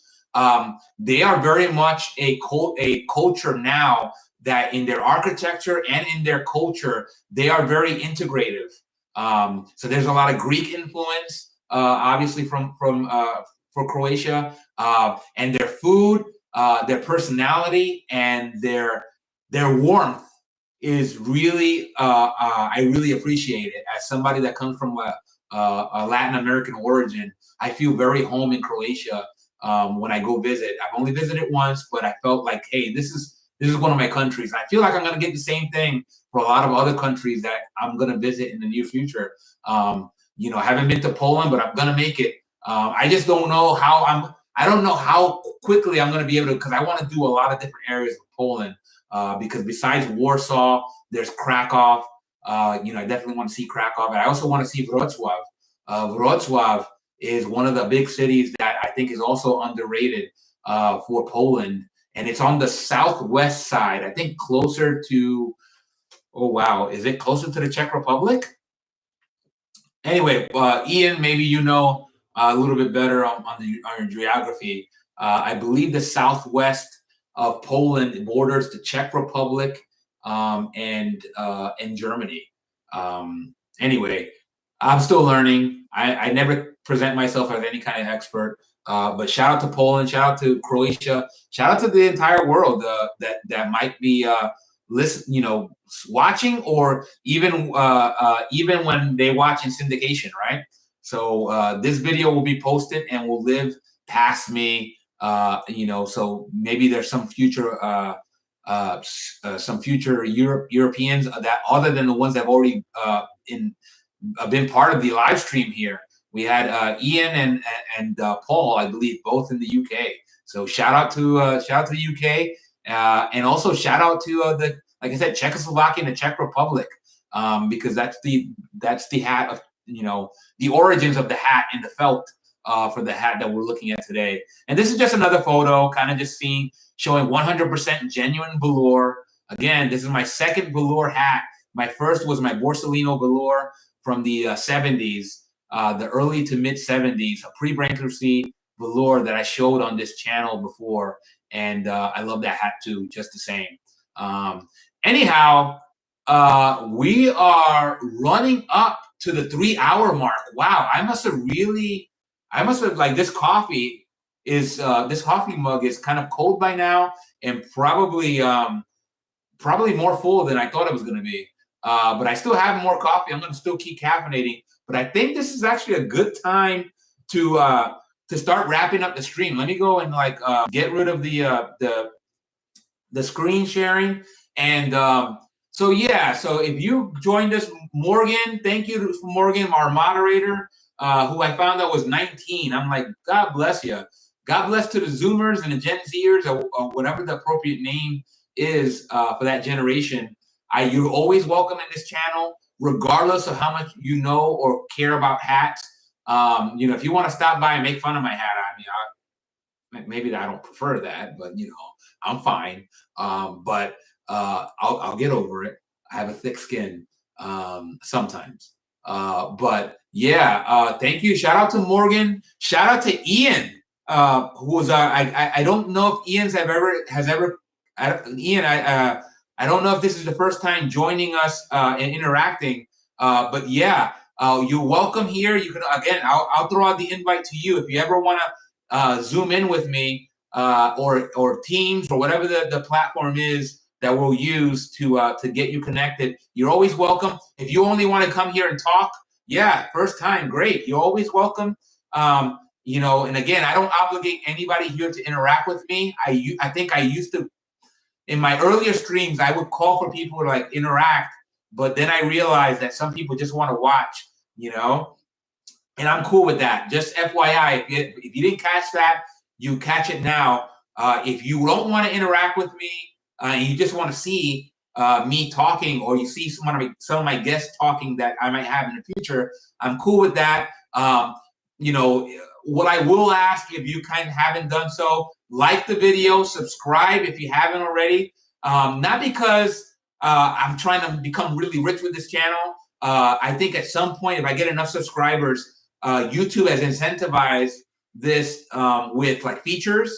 So there might be features that I can unlock here on YouTube to make the experience a lot better for you. And also I can get monetized. Maybe what I can do is if I get monetized at one point, I think at the last I checked, I had 25 subscribers. I'm okay with that. If this never gets one more subscriber, I'm going to be fine. I'll probably still keep doing this. I'll keep doing this as long as my energy levels allow me to. I can't promise that I'll do this every day. I've been doing this every day, more or less, since I started. But that's like, what, 2 weeks maybe? This is the 13th show. So less than 2 weeks I've been doing this. So I've been kind of like energized and doing this. Like you can see, I've been on here for 3 hours. I don't know if I can sustain that, but I'm going to try. And then maybe what happens is the future of this channel will become, Morgan, have a great day. Thank you. You too. And have a great day to Ian. I will try to see and how this show is going to materialize. Right now I've been doing it at 11 a.m. I've been doing 1 hour plus, but maybe it could turn into a weekly show. I don't know. I'll just keep making, maybe it's just, I'll make a hat chat whenever I feel like it. I don't know. But I do love interacting. It's like it's the main benefit from doing this. I don't really get paid to do this. It's a passion project right now. And, I'm good with that. So shout out to Morgan, shout out to Ian, shout out to anybody that watches this out in syndication. Shout out to Paul Murphy. Shout out to Paul Murphy and PJ Murphy and Son Hat Maker in the UK. He's also known as Passion for Hats here on YouTube. Hit him up with a like and subscribe if you haven't done so already. And also check out his hats for sale. I'm not sponsored, and nor do I care to, like that's not a big priority. I can't tell you that it's like the best hat in the world because I don't have an example, but he's a gentleman. I'm going to have him here on as a guest because he's a listener and he's a wealth of knowledge that I think you guys can benefit from. I'm going to benefit from it. So let's just, hopefully you'll join me back on this journey on our next hat chat. Hopefully tomorrow, if all goes well, I'll do another hat chat number 14 tomorrow. But I'm going to leave you like I always leave you. I'm going to wish you a great day. Thank you for joining me. And this is Luke telling you to stay hatting, my friend. Have a great day, and I'll see you to the next one. Ciao.